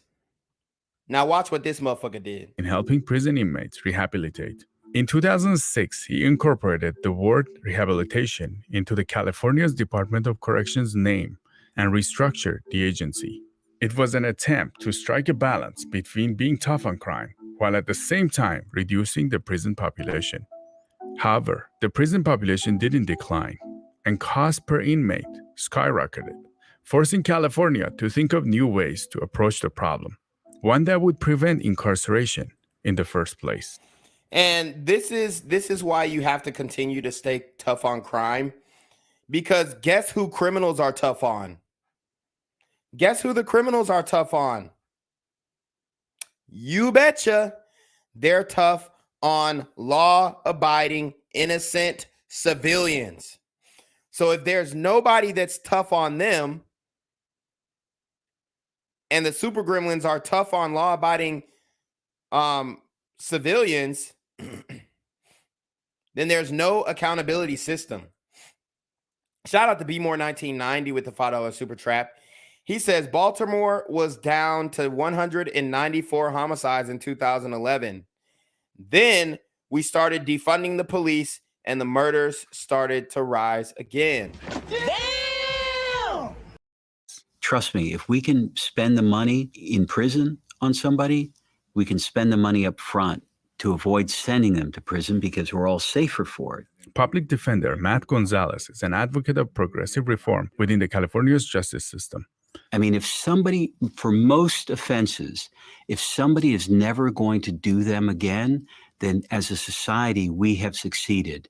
So in the old days, if you sold marijuana, you might go to prison. You sold a little bit of whatever drug it was, you might go to prison, but you come out as a felon.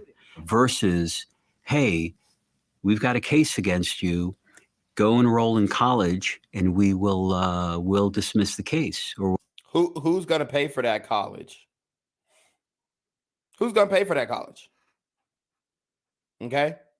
We'll let you end up with a misdemeanor, or you go get a GED and show that you're trying to improve your life, or, you know, those are the real social impacts. It was under this premise that the progressive district attorneys in Los Angeles and San Francisco ran for office and got elected. Getting at the root causes of crime by treating people like human beings with compassion, with dignity, by understanding the need to lift up our healthcare workers and our educators, to invest in schools and hospitals, not in fluff talk, fluff talk, fluff talk. New jail. But recognizing that we cannot arrest or prosecute ourselves out of these problems, and any time that we can, oh yes, the fuck we can. We can arrest, euthanize, right? You can get rid of the problem real quick. These motherfuckers who are out here going robbing, stealing, killing, they need to be dealt with. So yes, you actually can arrest yourself out of this issue. Like a lot of people were talking about, oh, Michael Jordan invested in prisons and shit like that. Look, there's a lot of people that debunk that as well. But let's just say in theory, Michael Jordan invested in prisons. Do you blame the nigga? Especially when you see motherfuckers, how they reacting to his sneakers. And then people gonna go on the back end, at least a community talk. Well, he was selling these sneakers to us and expecting us to kill each other. Nigga, what? Over $5 of materials? And you think that he had this grandiose plan to sell you sneakers to get you locked up over killing a nigga over your sneakers? Like, the conspiracy theories in the community really blow me. Intervene and prevent violence from occurring in the first place, we're actually creating a better community for all of us. Is to look at violence through a public health lens. It must demand that we stop using the jail as the primary place to treat people suffering from mental illness. Movement must demand police accountability. And I'm not against that. You don't have to use the jail, but throw their ass in an asylum then. They still need to be locked the fuck up. Racial disparities at every step of the criminal justice system. Using science and data, we're crafting thoughtful, humane policies that are helping to build safer and healthier communities across this nation by both holding people accountable, addressing the root causes of criminal behavior, and providing trauma-informed services to victims and survivors of crime. If I had to take a shot every time these motherfuckers said root causes, I would be plastered right now. Now, do you think we have two extremes? One is that we go to one extreme, like we advocate for the victims, we don't want to give second chance, or we go to another extreme where, I'm all for that extreme. Advocate for the victims. If you take a life, you lose your life, point blank, period.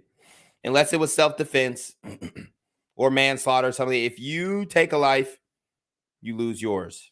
May not want to advocate for the victims. Yeah, I mean, these are a couple of different ideas. I mean, I would say that what motivates progressive prosecution or the reforms that are being fought over it are in fact about trying to make people safer.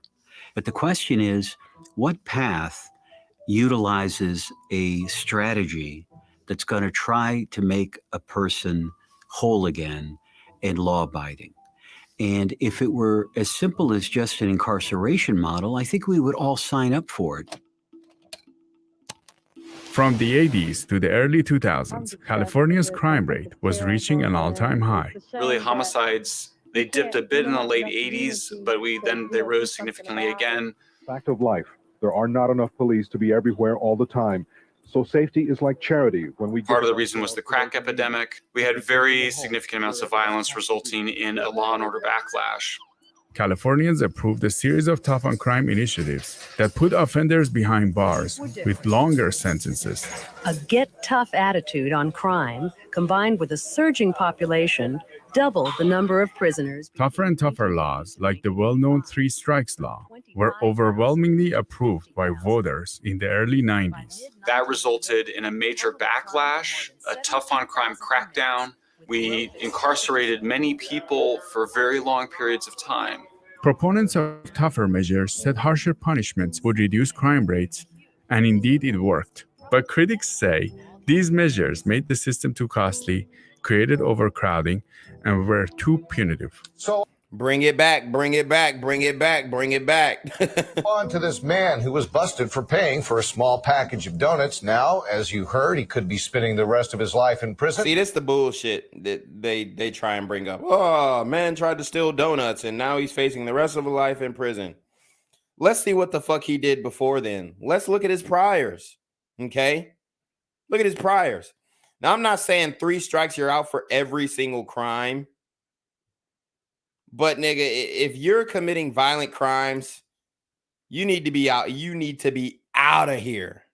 I mean, if you put everybody in prison that steals something from a store, great in the short term.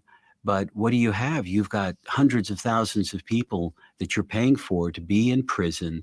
And when they get out of prison, you've disadvantaged their ability to be law-abiding. Out of this demand for new prison beds.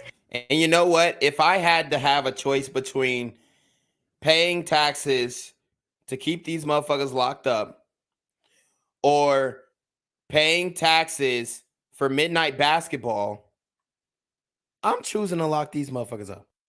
Came voter-approved bond issues and other funds, totaling $3.2 billion for new prison construction. Incarcerating a huge population of people is not a good idea. It's not a desirable thing for government to want to do.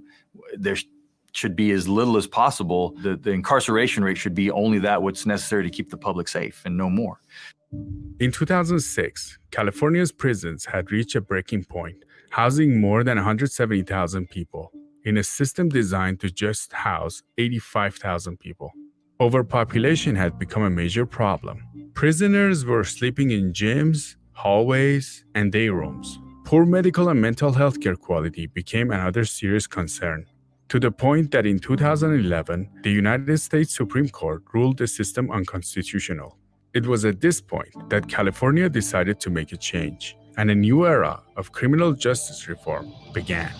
AB 109 was passed as a way to reduce prison population. And the new Prop 36 is an amendment to the California Three Strikes Law. Your voters passed Prop 47. It reduces certain drug and theft crimes from felony charges to misdemeanor. Voters passed Prop 57. Now, this allows for felons who are classified as nonviolent to be released from prison early. Passed Proposition 64, which would legalize the use of recreational marijuana.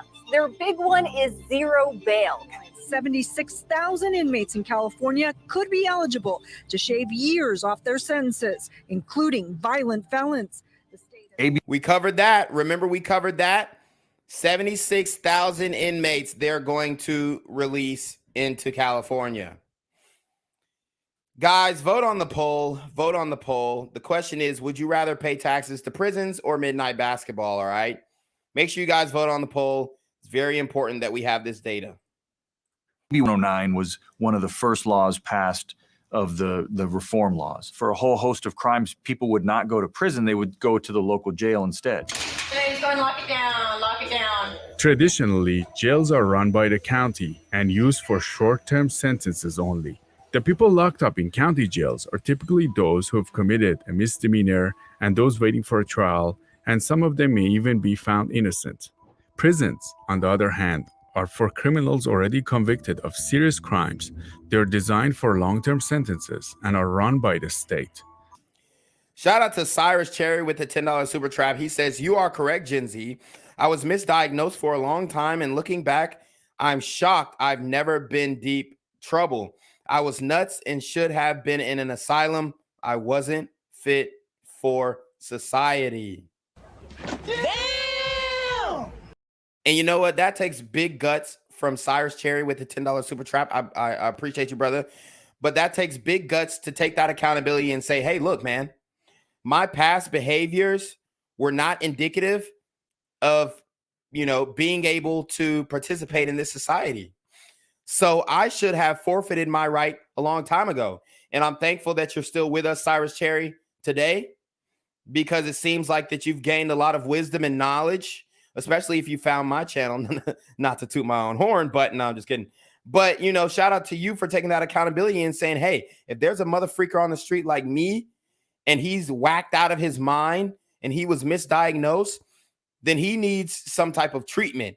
He needs to be locked up. He needs to be taken away from society so he can't hurt other people, work on himself, and maybe come to a solution later on in life. Assembly Bill 109 aimed to reduce the state prison population through realignment, taking low-level criminals and transferring them from state prisons to county jails. And they kicked the problem down to the county jails. They gave some funding, but what they didn't know when they gave the funding to the county, that the county was not going to give it to the sheriff's department. The county kept the money, so the conditions of the county jail continued to deteriorate. They were not built for long-term stays into rehabilitation.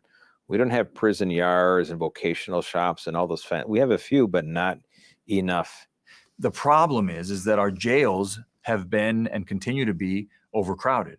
And when a jail is overcrowded, the sheriff has to release a certain number of people in order to keep the numbers at an acceptable level. And so what happens is, I'll give you a very real example. In Riverside County, if somebody steals a car, and that's still a felony in California, but after AB 109, that felony is only punishable by time in the local jail. Let's say they're caught. Wow. Pay attention. Listen up. If you steal a car, that crime is only punishable by time in the local jail. Now listen to what he says next. They're arrested by police, by our task force. That comes to my office. We charge that person, that individual, with a felony. And let's say that the judge sentences this person to 2 years in the local jail. So they go into the jail. Because our jail is overcrowded, they get released from that 2-year sentence in about 10 days. Wow. So, solution: build more floors.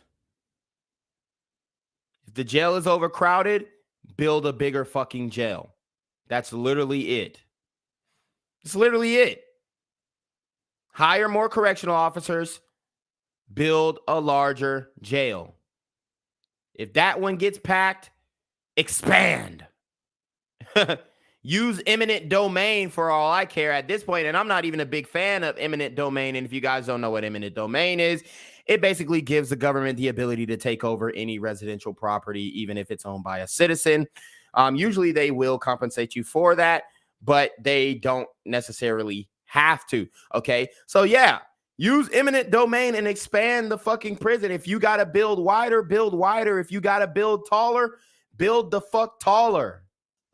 The law also says that once they're released, their sentence, their 2-year sentence, is deemed served. So that, you know, there's no going back in. There's no, hey, if we're going to release you, but if you don't do these things, you're going to go back into the jail. That's not an option. Once they're released under a so-called federal release, that's it. After realignment, county jail population rose significantly in the first couple of years. At the same time, state prison population decreased by over 27,000 inmates. However, after the initial drop, the prison population did not decline again, not until Proposition 47. Under Prop 47, there will be little to no jail time for anyone found possessing drugs such as methamphetamine or cocaine.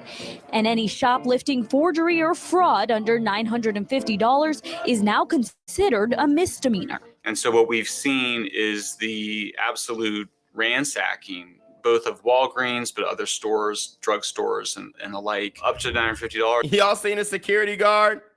He ain't want no smoke. Both of Walgreens, but other stores. My man looked like O'Shea Duke Jackson. He looked like he was not trying to fuck with it. He looked like he didn't even see it. And then when they walk out, he just glanced. The absolute ransacking, both of Walgreens, but other stores. Look at that nigga O'Shea. And the like, up to $950. Hey, I don't blame you, O'Shea. I do not blame you, brother. Shout out to CA with the $4.99 super trap. He says, fun fact, if you are an ex-con in California, you get a huge tax deduction. They are contacting the college to try to force them to cancel my lecture this Thursday to close out Black History Month. They're claiming I smoke crack. $50, they feel very confident that they not only won't be prosecuted, but that they won't even be arrested. Security guards are often told to stand down to avoid injuring anyone and starting lawsuits for the store they are working at. In the last 5 years, 17 Walgreens stores have closed down due to rampant looting and organized shoplifting. But California is not unique. Most states have a shoplifting threshold of $1,000 or more. Some states like Texas and Wisconsin allow up to $2,500. The problem with Prop 47, however, is not that the threshold is too low or too high, but because it did away with California's Penal Code 666, known as petty theft. Pay attention. They got rid of the Penal Code 666. And what did that do? That opened up the gates of hell for these super gremlins on demon time. Guys, this is deep. This is bigger than just politicians and policy. No, this is a spiritual war. And I know people don't want me to talk about God and the devil, but this is spiritual warfare here. It was not by mistake that this petty theft with a prior penal code was named 666. And it's not by mistake that they got rid of this penal code, because they opened up the floodgates of hell for the super gremlins. Okay? What is said in Revelations, right? The number of the beast is 6.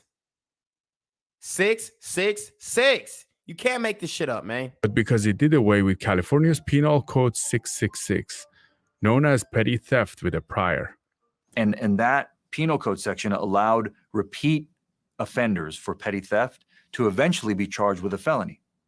So under Prop 47, somebody who steals $900 worth of merchandise from a store or from anything, anywhere, can only be charged with a misdemeanor.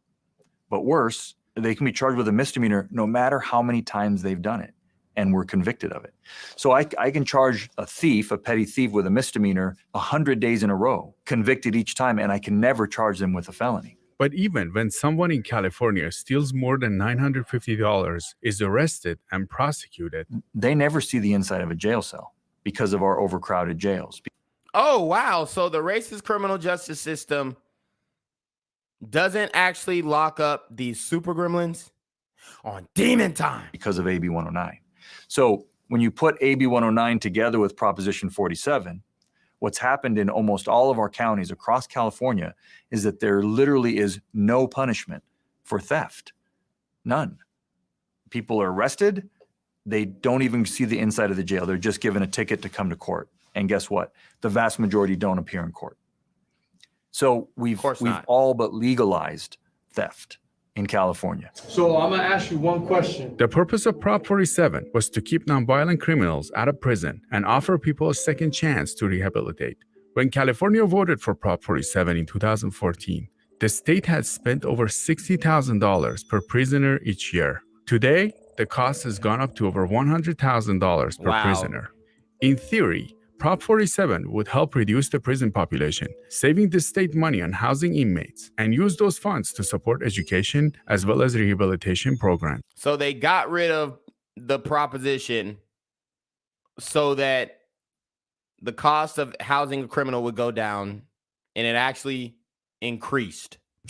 Yeah, look, I think that the reform laws, by and large, the people behind those laws had good intentions.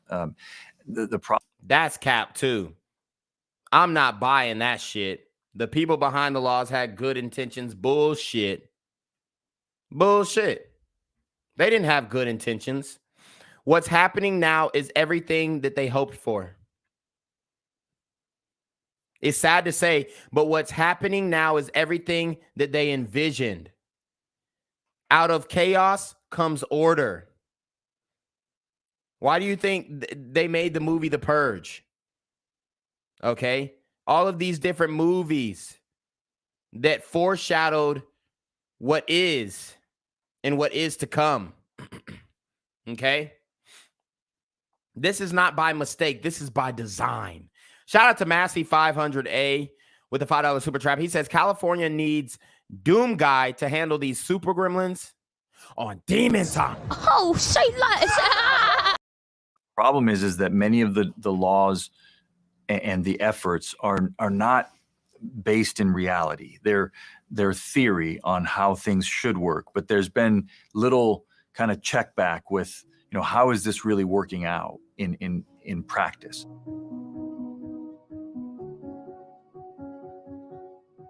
They called it safe schools and safe neighborhoods. And essentially, it made the thresholds a lot lower. It didn't make nothing safe.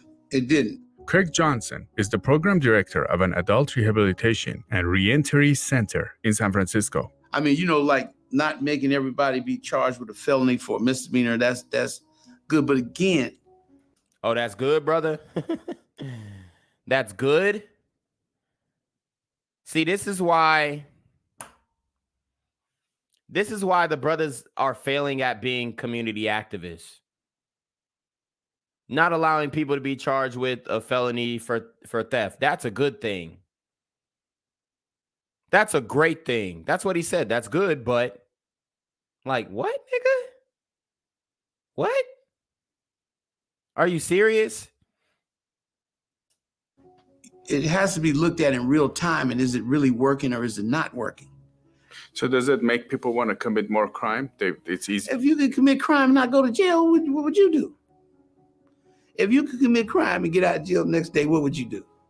Okay, so you're asking people, hey, if you would commit crime, and this is everybody in the chat now, if you could commit crime and get away with it, what would you do?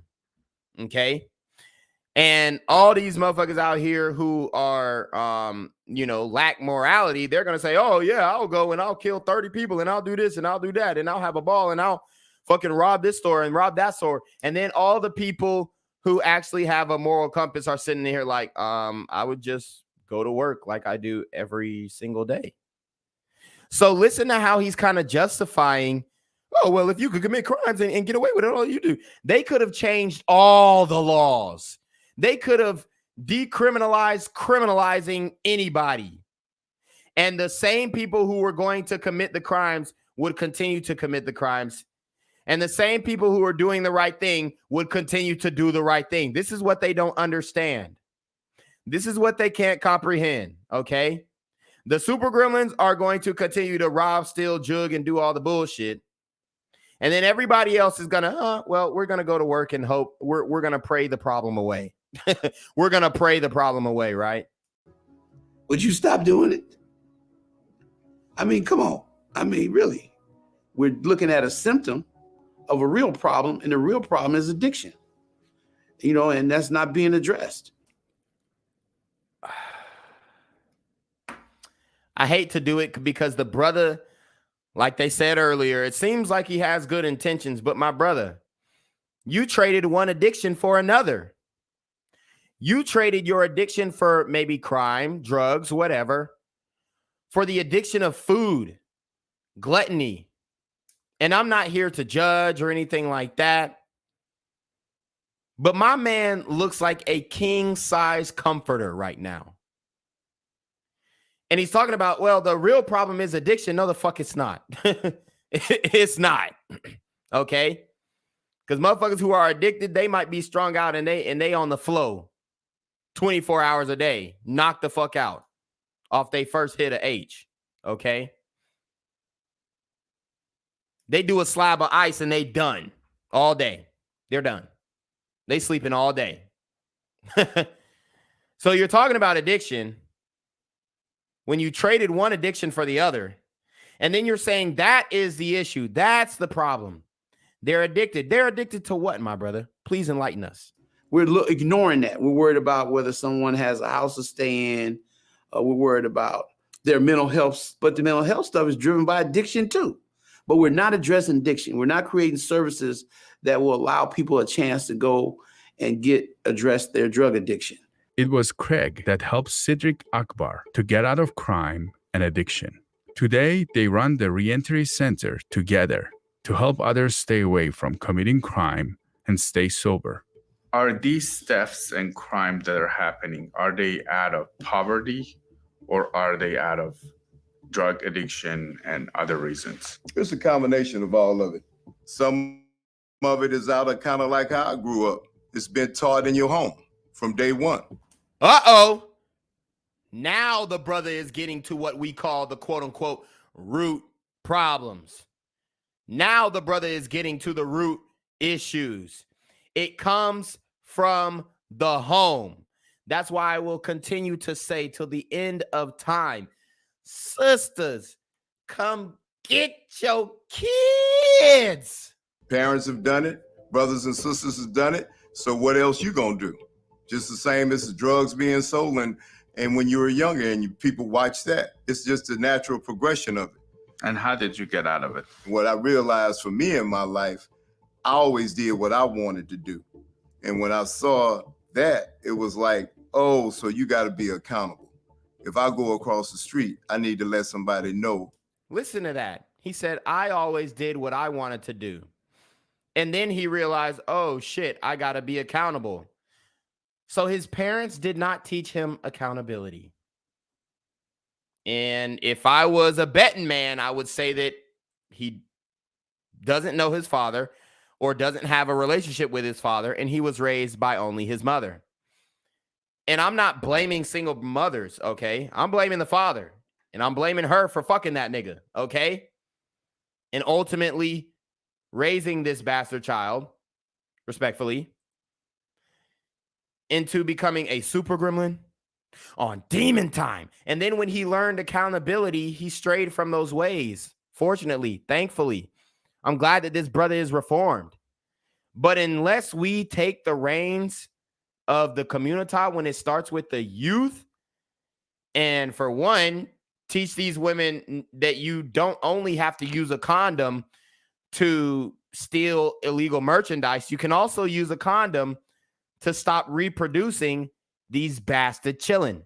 But shout out to 1888. I'm telling again, for the $5 super trap. He says, keep up the great work. The world needs more truth tellers like us in it. I consider you an ally. Oh, say less. I'm going. Oh, he says again with another $2 super trap. Okay, shout out to I'm telling again. He says, if only they had more balls to play with that night. Right. Going across the accountable. If I go across the street, I need to let somebody know I'm going across the street. That's when it kicked in for me about, besides all the other things I learned in the program, but that's when it kicked into me the magic of being able to stay sober. We always pass laws and stuff, and we don't ask the community what they think. And the people that think they know, who represent us, think they know, but they don't know because they're not affected by it on a day-to-day basis. So they really don't know. Californians voted for Prop 47. Do you think we were sold something that we didn't need? I voted for Prop 47 in 2014, and I did so because I was concerned about mass incarceration. I was concerned about the racially... No. I'm not going to let you do that. I'm not going to let you do that, glider, liberal glider. You did so because of your white guilt. That's why you did it. You did so because you're self-loathing, maybe because of the media or maybe because of your personal interactions in life or whatnot, but you did it because you were guilty. You had that white guilt that the media had marketed into your head. Your self-loathing demeanor allowed you to go against your better judgment and open up the floodgates of hell to these super gremlins on demon time. I did so because I was concerned about mass incarceration. I was concerned about the racially disparate impact of incarceration. I felt there was a better way, particularly drug rehab, particularly psychiatric care, since so many crimes are committed by people that are addicted to hard drugs or suffering untreated mental illness. I understand that you have to address the mental health, get you on proper medications, but today people can refuse. I don't want to take medications. They'll say it's a choice. They just use and stay high and, and die. That's literally what happens. So now you see 1,000% increase. And I wouldn't even say that's all true. They stay high, victimize multiple people throughout their lives. Then and only then do they die. It's not like they just stay high and die and they ain't fucking with nobody and they over here shitting in the street. But other than that, they ain't doing no damages. No, they're going over and killing women like Breonna Kupfer. They're going over and dumping women or young girls in the street like Tioni Theus. Okay? They're going over and beating up random Asian men and women and elderly in the streets. We also did a story on this super gremlin transient who killed a sister. He killed a sister on, I think it was like her last week before she retired. I got to get that story again, but he killed this sister nurse. She was an older woman. She was an older woman, and the motherfucker just took her life, bro. Straight killed her. Increase in overdose deaths. Consequence of Prop 47. My understanding, I worked on this issue in the late 1990s for George Soros's foundation, as well as for other progressive organizations, was that we were seeking alternatives to incarceration that would rehabilitate people, But that's not what's been going on. We've seen an effort by progressive district attorneys to just reduce sentences and prosecution altogether, basically not enforcing laws. Shout out to Robert Kish with the $20 super trap. He says, we straight now. Damn! So the efforts to do alternatives to incarceration really ended up being no consequence whatsoever for breaking the law. He has a lengthy criminal record. He was arrested 11 times. The 30-year-old is a repeat offender in California. There's a small percentage of criminals that commit most of the crime. Murder case against a 7 times convicted. And the 3 strikes, whether they want to admit it or not, it worked. Why? Because it put the worst of the worst away, and they can't harm the community when they're incapacitated. And we need you heard him. The shit worked. Responsive DAs who are going to enforce the rule of law. Then we can start turning the ship around, hold people, the bad people accountable, and rehabilitate the people that are rehabilitatable.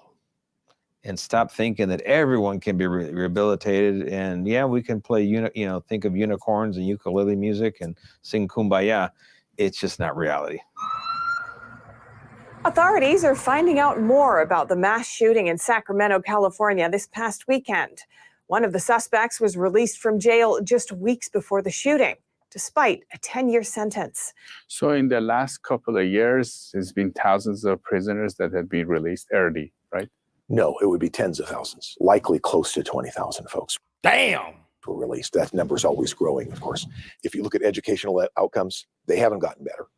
Certainly, we've got evidence that community safety outcomes have gotten much, much worse. And so the very things that we said we were attempting to achieve, we've got worse outcomes in both. So we've covered these laws and we've talked to multiple experts about what impacts of each of these laws. As things have become relaxer, you're saying that thousands of prisoners are getting released and they're not going to face any accountability if they commit crime. Do you think as a result of it, the statistics could get a lot worse than what we see today? They're going to continue to get worse unless there's accident change. Many times people commit a criminal act and they should not be incarcerated. They should get probation or they should be diverted. There's a whole array of ways to deal with those who happen to violate the law. Steve Cooley has been the longest-serving district attorney in California's recent history. It was Cooley, along with George Gascon, who led the effort to pass Proposition 36, which would reform California. Proposition 36, 3 + 6 is a 9. Turn that 9 upside down. 3 strikes law, making it not only tough but also smart on crime. The bill was overwhelmingly approved by California's voters. Idiots. In 2012. I think some of the people don't value the fact that the criminal justice system really is a very fair system in terms of sentencing and sentencing alternatives. There's drug courts, there's probation, there's diversion, there's reentry programs. There's a lot of resources that are spent to keep people out and keep them productive. And that's good. But there's also some people that's never going to work. And they endanger everyone, and they should be incarcerated. They have earned the right to be kept away from us. But if you say, no, we're just not going to do that, or we're not going to do parts of that, or we're going to make it easier over here to get bail or no bail. Oh, yeah, we're going to make sure the sentences are reduced. Oh, yeah, we're not going to have enhancements. We're not going to charge prior convictions. You do all that, you don't have much of a system left. As for the people we met during the making of this documentary, things have gotten more personal than ever. And like we're supposed to believe that the whole theory of the George Soros DAs, that's a conspiracy theory. That's not true. They said it in the documentary. So it has some validity. These are becoming very popular with security services. If this is a good non-lethal alternative to it, that has enough stopping power to take away someone's will to hurt you. I was in Safeway the other day. There was a man who was filling his backpack. I can't stand here and say nothing. People say, oh, don't do it because it's dangerous. Well, for God's sakes, life is dangerous. I mean, I'm not one to run away from the problems, and we can't just blame one person or one position. It starts with you. From like 10 o'clock in the morning until 1 o'clock in the afternoon is that I roll around and I try and warn people parking their cars not to leave anything in their cars because nobody else is doing it. By the time the cops show up, they're gone. I think all of us have thought about quitting at one point, and a lot of people have. But for me, it's my hometown, and I'm not ready to give it up yet. And I don't want it to fall all apart. And that future is not one that I'm going to support. So I'm going to do everything I can to push back against it because my job is to get the job done. Author and environmental activist Michael Schellenberger officially announcing his run for California governor. This state has so much potential, and it's just not living up to it. And it would be my honor to be governor of California and help it realize its potential. I've been here for 33 years and I'm not leaving. We have a lot of people who have the exact same attitude, which is, oh no, right? It stops. We're stopping it. It is my home. You cannot abuse my home. What do you think will happen to California? Well, I mean, I think the writing is on the wall. We know that California is such a wonderful place to live. It has such a mild climate, spectacular geography where you have the oceans and the mountains. Many people love to live in California, and so that's kept housing prices very high. But if the crime continues to spiral out of control, if the chaos continues, then we're going to see a significant decline in property values. I think we're just losing, though, our moral character. Our taxes are actually enabling crime, drug addiction, drug dealing. It's not right. It has to change. I think the voters are there. They want to see change, but we're in a crisis of leadership. And so it's not clear to me whether things need to keep getting worse for there to finally be a change, or whether we are at that tipping point right now.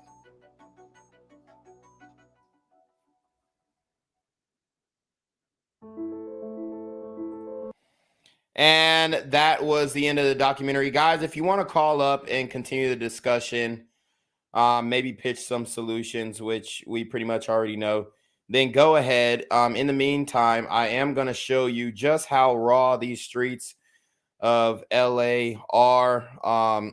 We got a hood vlog that I'm going to show you guys. And this is what it looks like to be outside. Barbershop. You said you Googled our shit and all that, so yeah, y'all got me right too. On the set, so sir, got on the fly. Pooh Shiesty mask, Pooh Shiesty mask, Pooh Shiesty mask. It's 254 Harbor City Crib. Yeah, everybody gangsters. Yes, sir. Big tall can Capone, original Harbor City Crib guy. Bro, this is why as a community we're going nowhere. You have a nigga who is with grays in his motherfucking beard. Grays in his motherfucking beard. Still out here repping a set with niggas who are half his age, a third of his age. This is somebody's granddaddy sitting on the block with the youngins, still trying to be cool. The community is going nowhere if these are our elders. And I wouldn't even put it against him that he would like probably be one of these violence interrupters. Like he would be the one that the news would interview and they would say, a violence interrupter in the neighborhood is da da da da.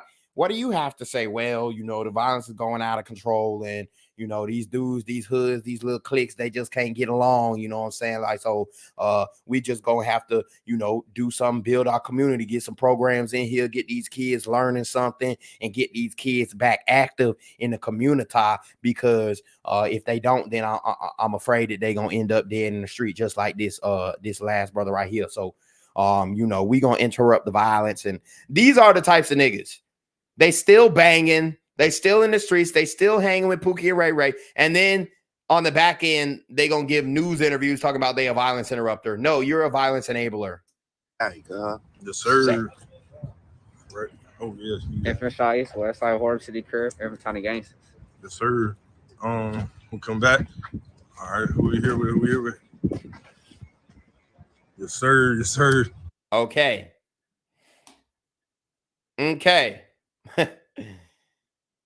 Oh God.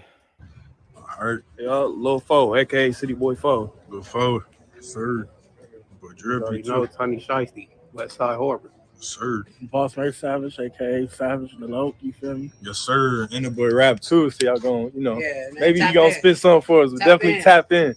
Tap Facts, in, yeah. facts. Tap in with my shit for sure. All right. Yeah, come on, Spot. Hey, who we here with? Oh yeah, I'm Trey Pound, Harbor City Crib. You already know what's going on. The face tattoos. Lord have mercy. This is what it is to be outside in LA, apparently. No diss to the Harbor City Crips. This shit is ridiculous, man. This shit is ridiculous, Brian. And quite frankly, it's embarrassing. Okay. I did want to show y'all a little snippet because the OGs are out here enabling this foolishness. Yeah, where the homegirls at? Who is that? Oh yeah, free my nigga Hammer, nigga.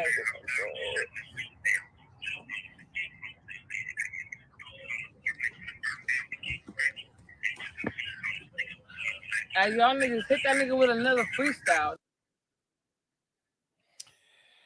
All right, so guys, if you want to join the stream, the link is pinned to the chat. If not, we will go ahead and in the stream.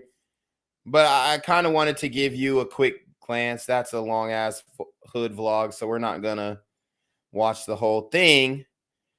But man, I mean, the state of the community is just in total disarray. We provided multiple solutions on the channel, throughout the channel. Whether you like it or not, there's something that needs to be done. And it needs to be done swiftly, quickly, and definitively. Shout out to Cyrus Cherry with the $5 super trap. He says, do you think the word narcissism is overused? Yeah, I do. As a trucker, it seems people are more mean-spirited, like you said, a spiritual issue. So I do think the word narcissism is overused by a lot of chicks who try and describe their boyfriends who they left on a disgruntled term. But I do think that there is a serious issue with narcissism in our society. So it may have credence to be used as much as it does because we see a lot more narcissism in our society by way of social media. So with that being said, guys, I appreciate everybody for joining the stream and watching the stream. I hope we can come up with some solutions in the comment section after this video, but you already know what it is, man. It's a Black Gen Z mindset. Guys, make sure you check out my backup channel. Make sure you check out my backup channel, BGZM News 17, and I will share that with you really quick. Okay. So we have BGZM News 17. We are actually streaming on BGZM News 17.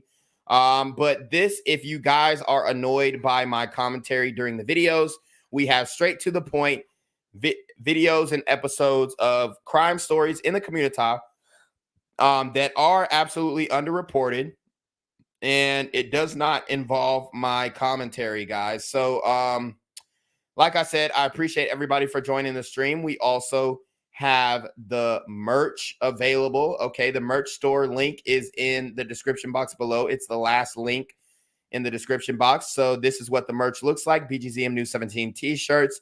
We have multiple colors. Okay, it's not just a white tee. We got red and we got black, I believe. So we do have the BGZM News 17 t-shirts. We do have the BGZM News 17 news channel. And then we also have the BGZM News 17 Instagram, which you guys can go to as well. I will be posting a lot of my YouTube videos on the Instagram as well. But I am trying to build a news media network so that we can take care of, we can control the narrative and get these stories that need to be out there. Okay. And I can't do it alone. So I need you guys' help to go and flood this channel and get this channel to 1,000 subs as soon as possible. Okay, guys, we have to get BGZM News 17 to 1,000 subs. The link is also in the description under my backup channels. But this channel actually has no commentary, but we will always continue to do the hilariously thought-provoking thumbnails, if you will, and it will sum up the story. With that being said, like I said, go hit the Super Trap, hit the Cash App, hit the PayPal, if you know what I'm saying. If you believe in the message, if you want to help support me so that I can put out more videos and get more of these messages out here, I would really, really appreciate it. So nice. We just got 4 people to sub to the channel. So I appreciate that. Shout out to 188. I'm telling again with a $2 Super Trap. He says, keep it up. Okay. Oh, say less. Yes, sir. So we are going to keep it up with the news. Guys, make sure you go check out BGZM News 17. That's all. I will do a promotion, a cross promotion on that end. But you already know what it is. We are going to end the stream off with Jinquavius. I appreciate everybody for coming to the stream. Make sure you like, comment, share, subscribe. Send your relationship questions or your fitness questions, or even send me crime videos to the email down below. And you already know what it is. We are going to send the video off with a little message from our good brother, Jinquavius Jackson. I'm here on the corner of MLK and Medgar Evers, and it's a very tranquil scene compared to just a couple hours ago where a drive-by shooting just took place. Excuse me, I'm getting live updates as we speak. I've just been updated to the amount of casualties from this drive-by shooting, and I'm getting reports that 2 people were actually declared deceased and 27 others were shot and injured but are in stable condition. And although we must pray for the families of the fallen, we must also praise God for the aim of the super gremlin. If you want to know more about the victims of this crime, make sure you add BGZM News 17 on Patreon at www.patreon.com/blackgenzmindset. Also, don't forget to like the video, share the video, subscribe to the YouTube channel, and comment on the video to continue the discussion on how we can find solutions to all this gun violence in the streets. For more hard-hitting news coverage from the community, by the community, I'm Jinquavius Jackson, here live, reporting from Atlanta, Georgia, BGZM News 17. And cut. All right, dog. Let's get the out of here before these niggas come back. Whoa. Yo. Ain't that nigga Jinquavius? Nah, that ain't me. That ain't me. He just went live that ain't with me. That funky ass that's that nigga. That's not me. Hey, get that nigga. Jinquavius Jackson, here live, reporting from Atlanta, Georgia. Pray for me. Gang violence and other kind of violence. Get away!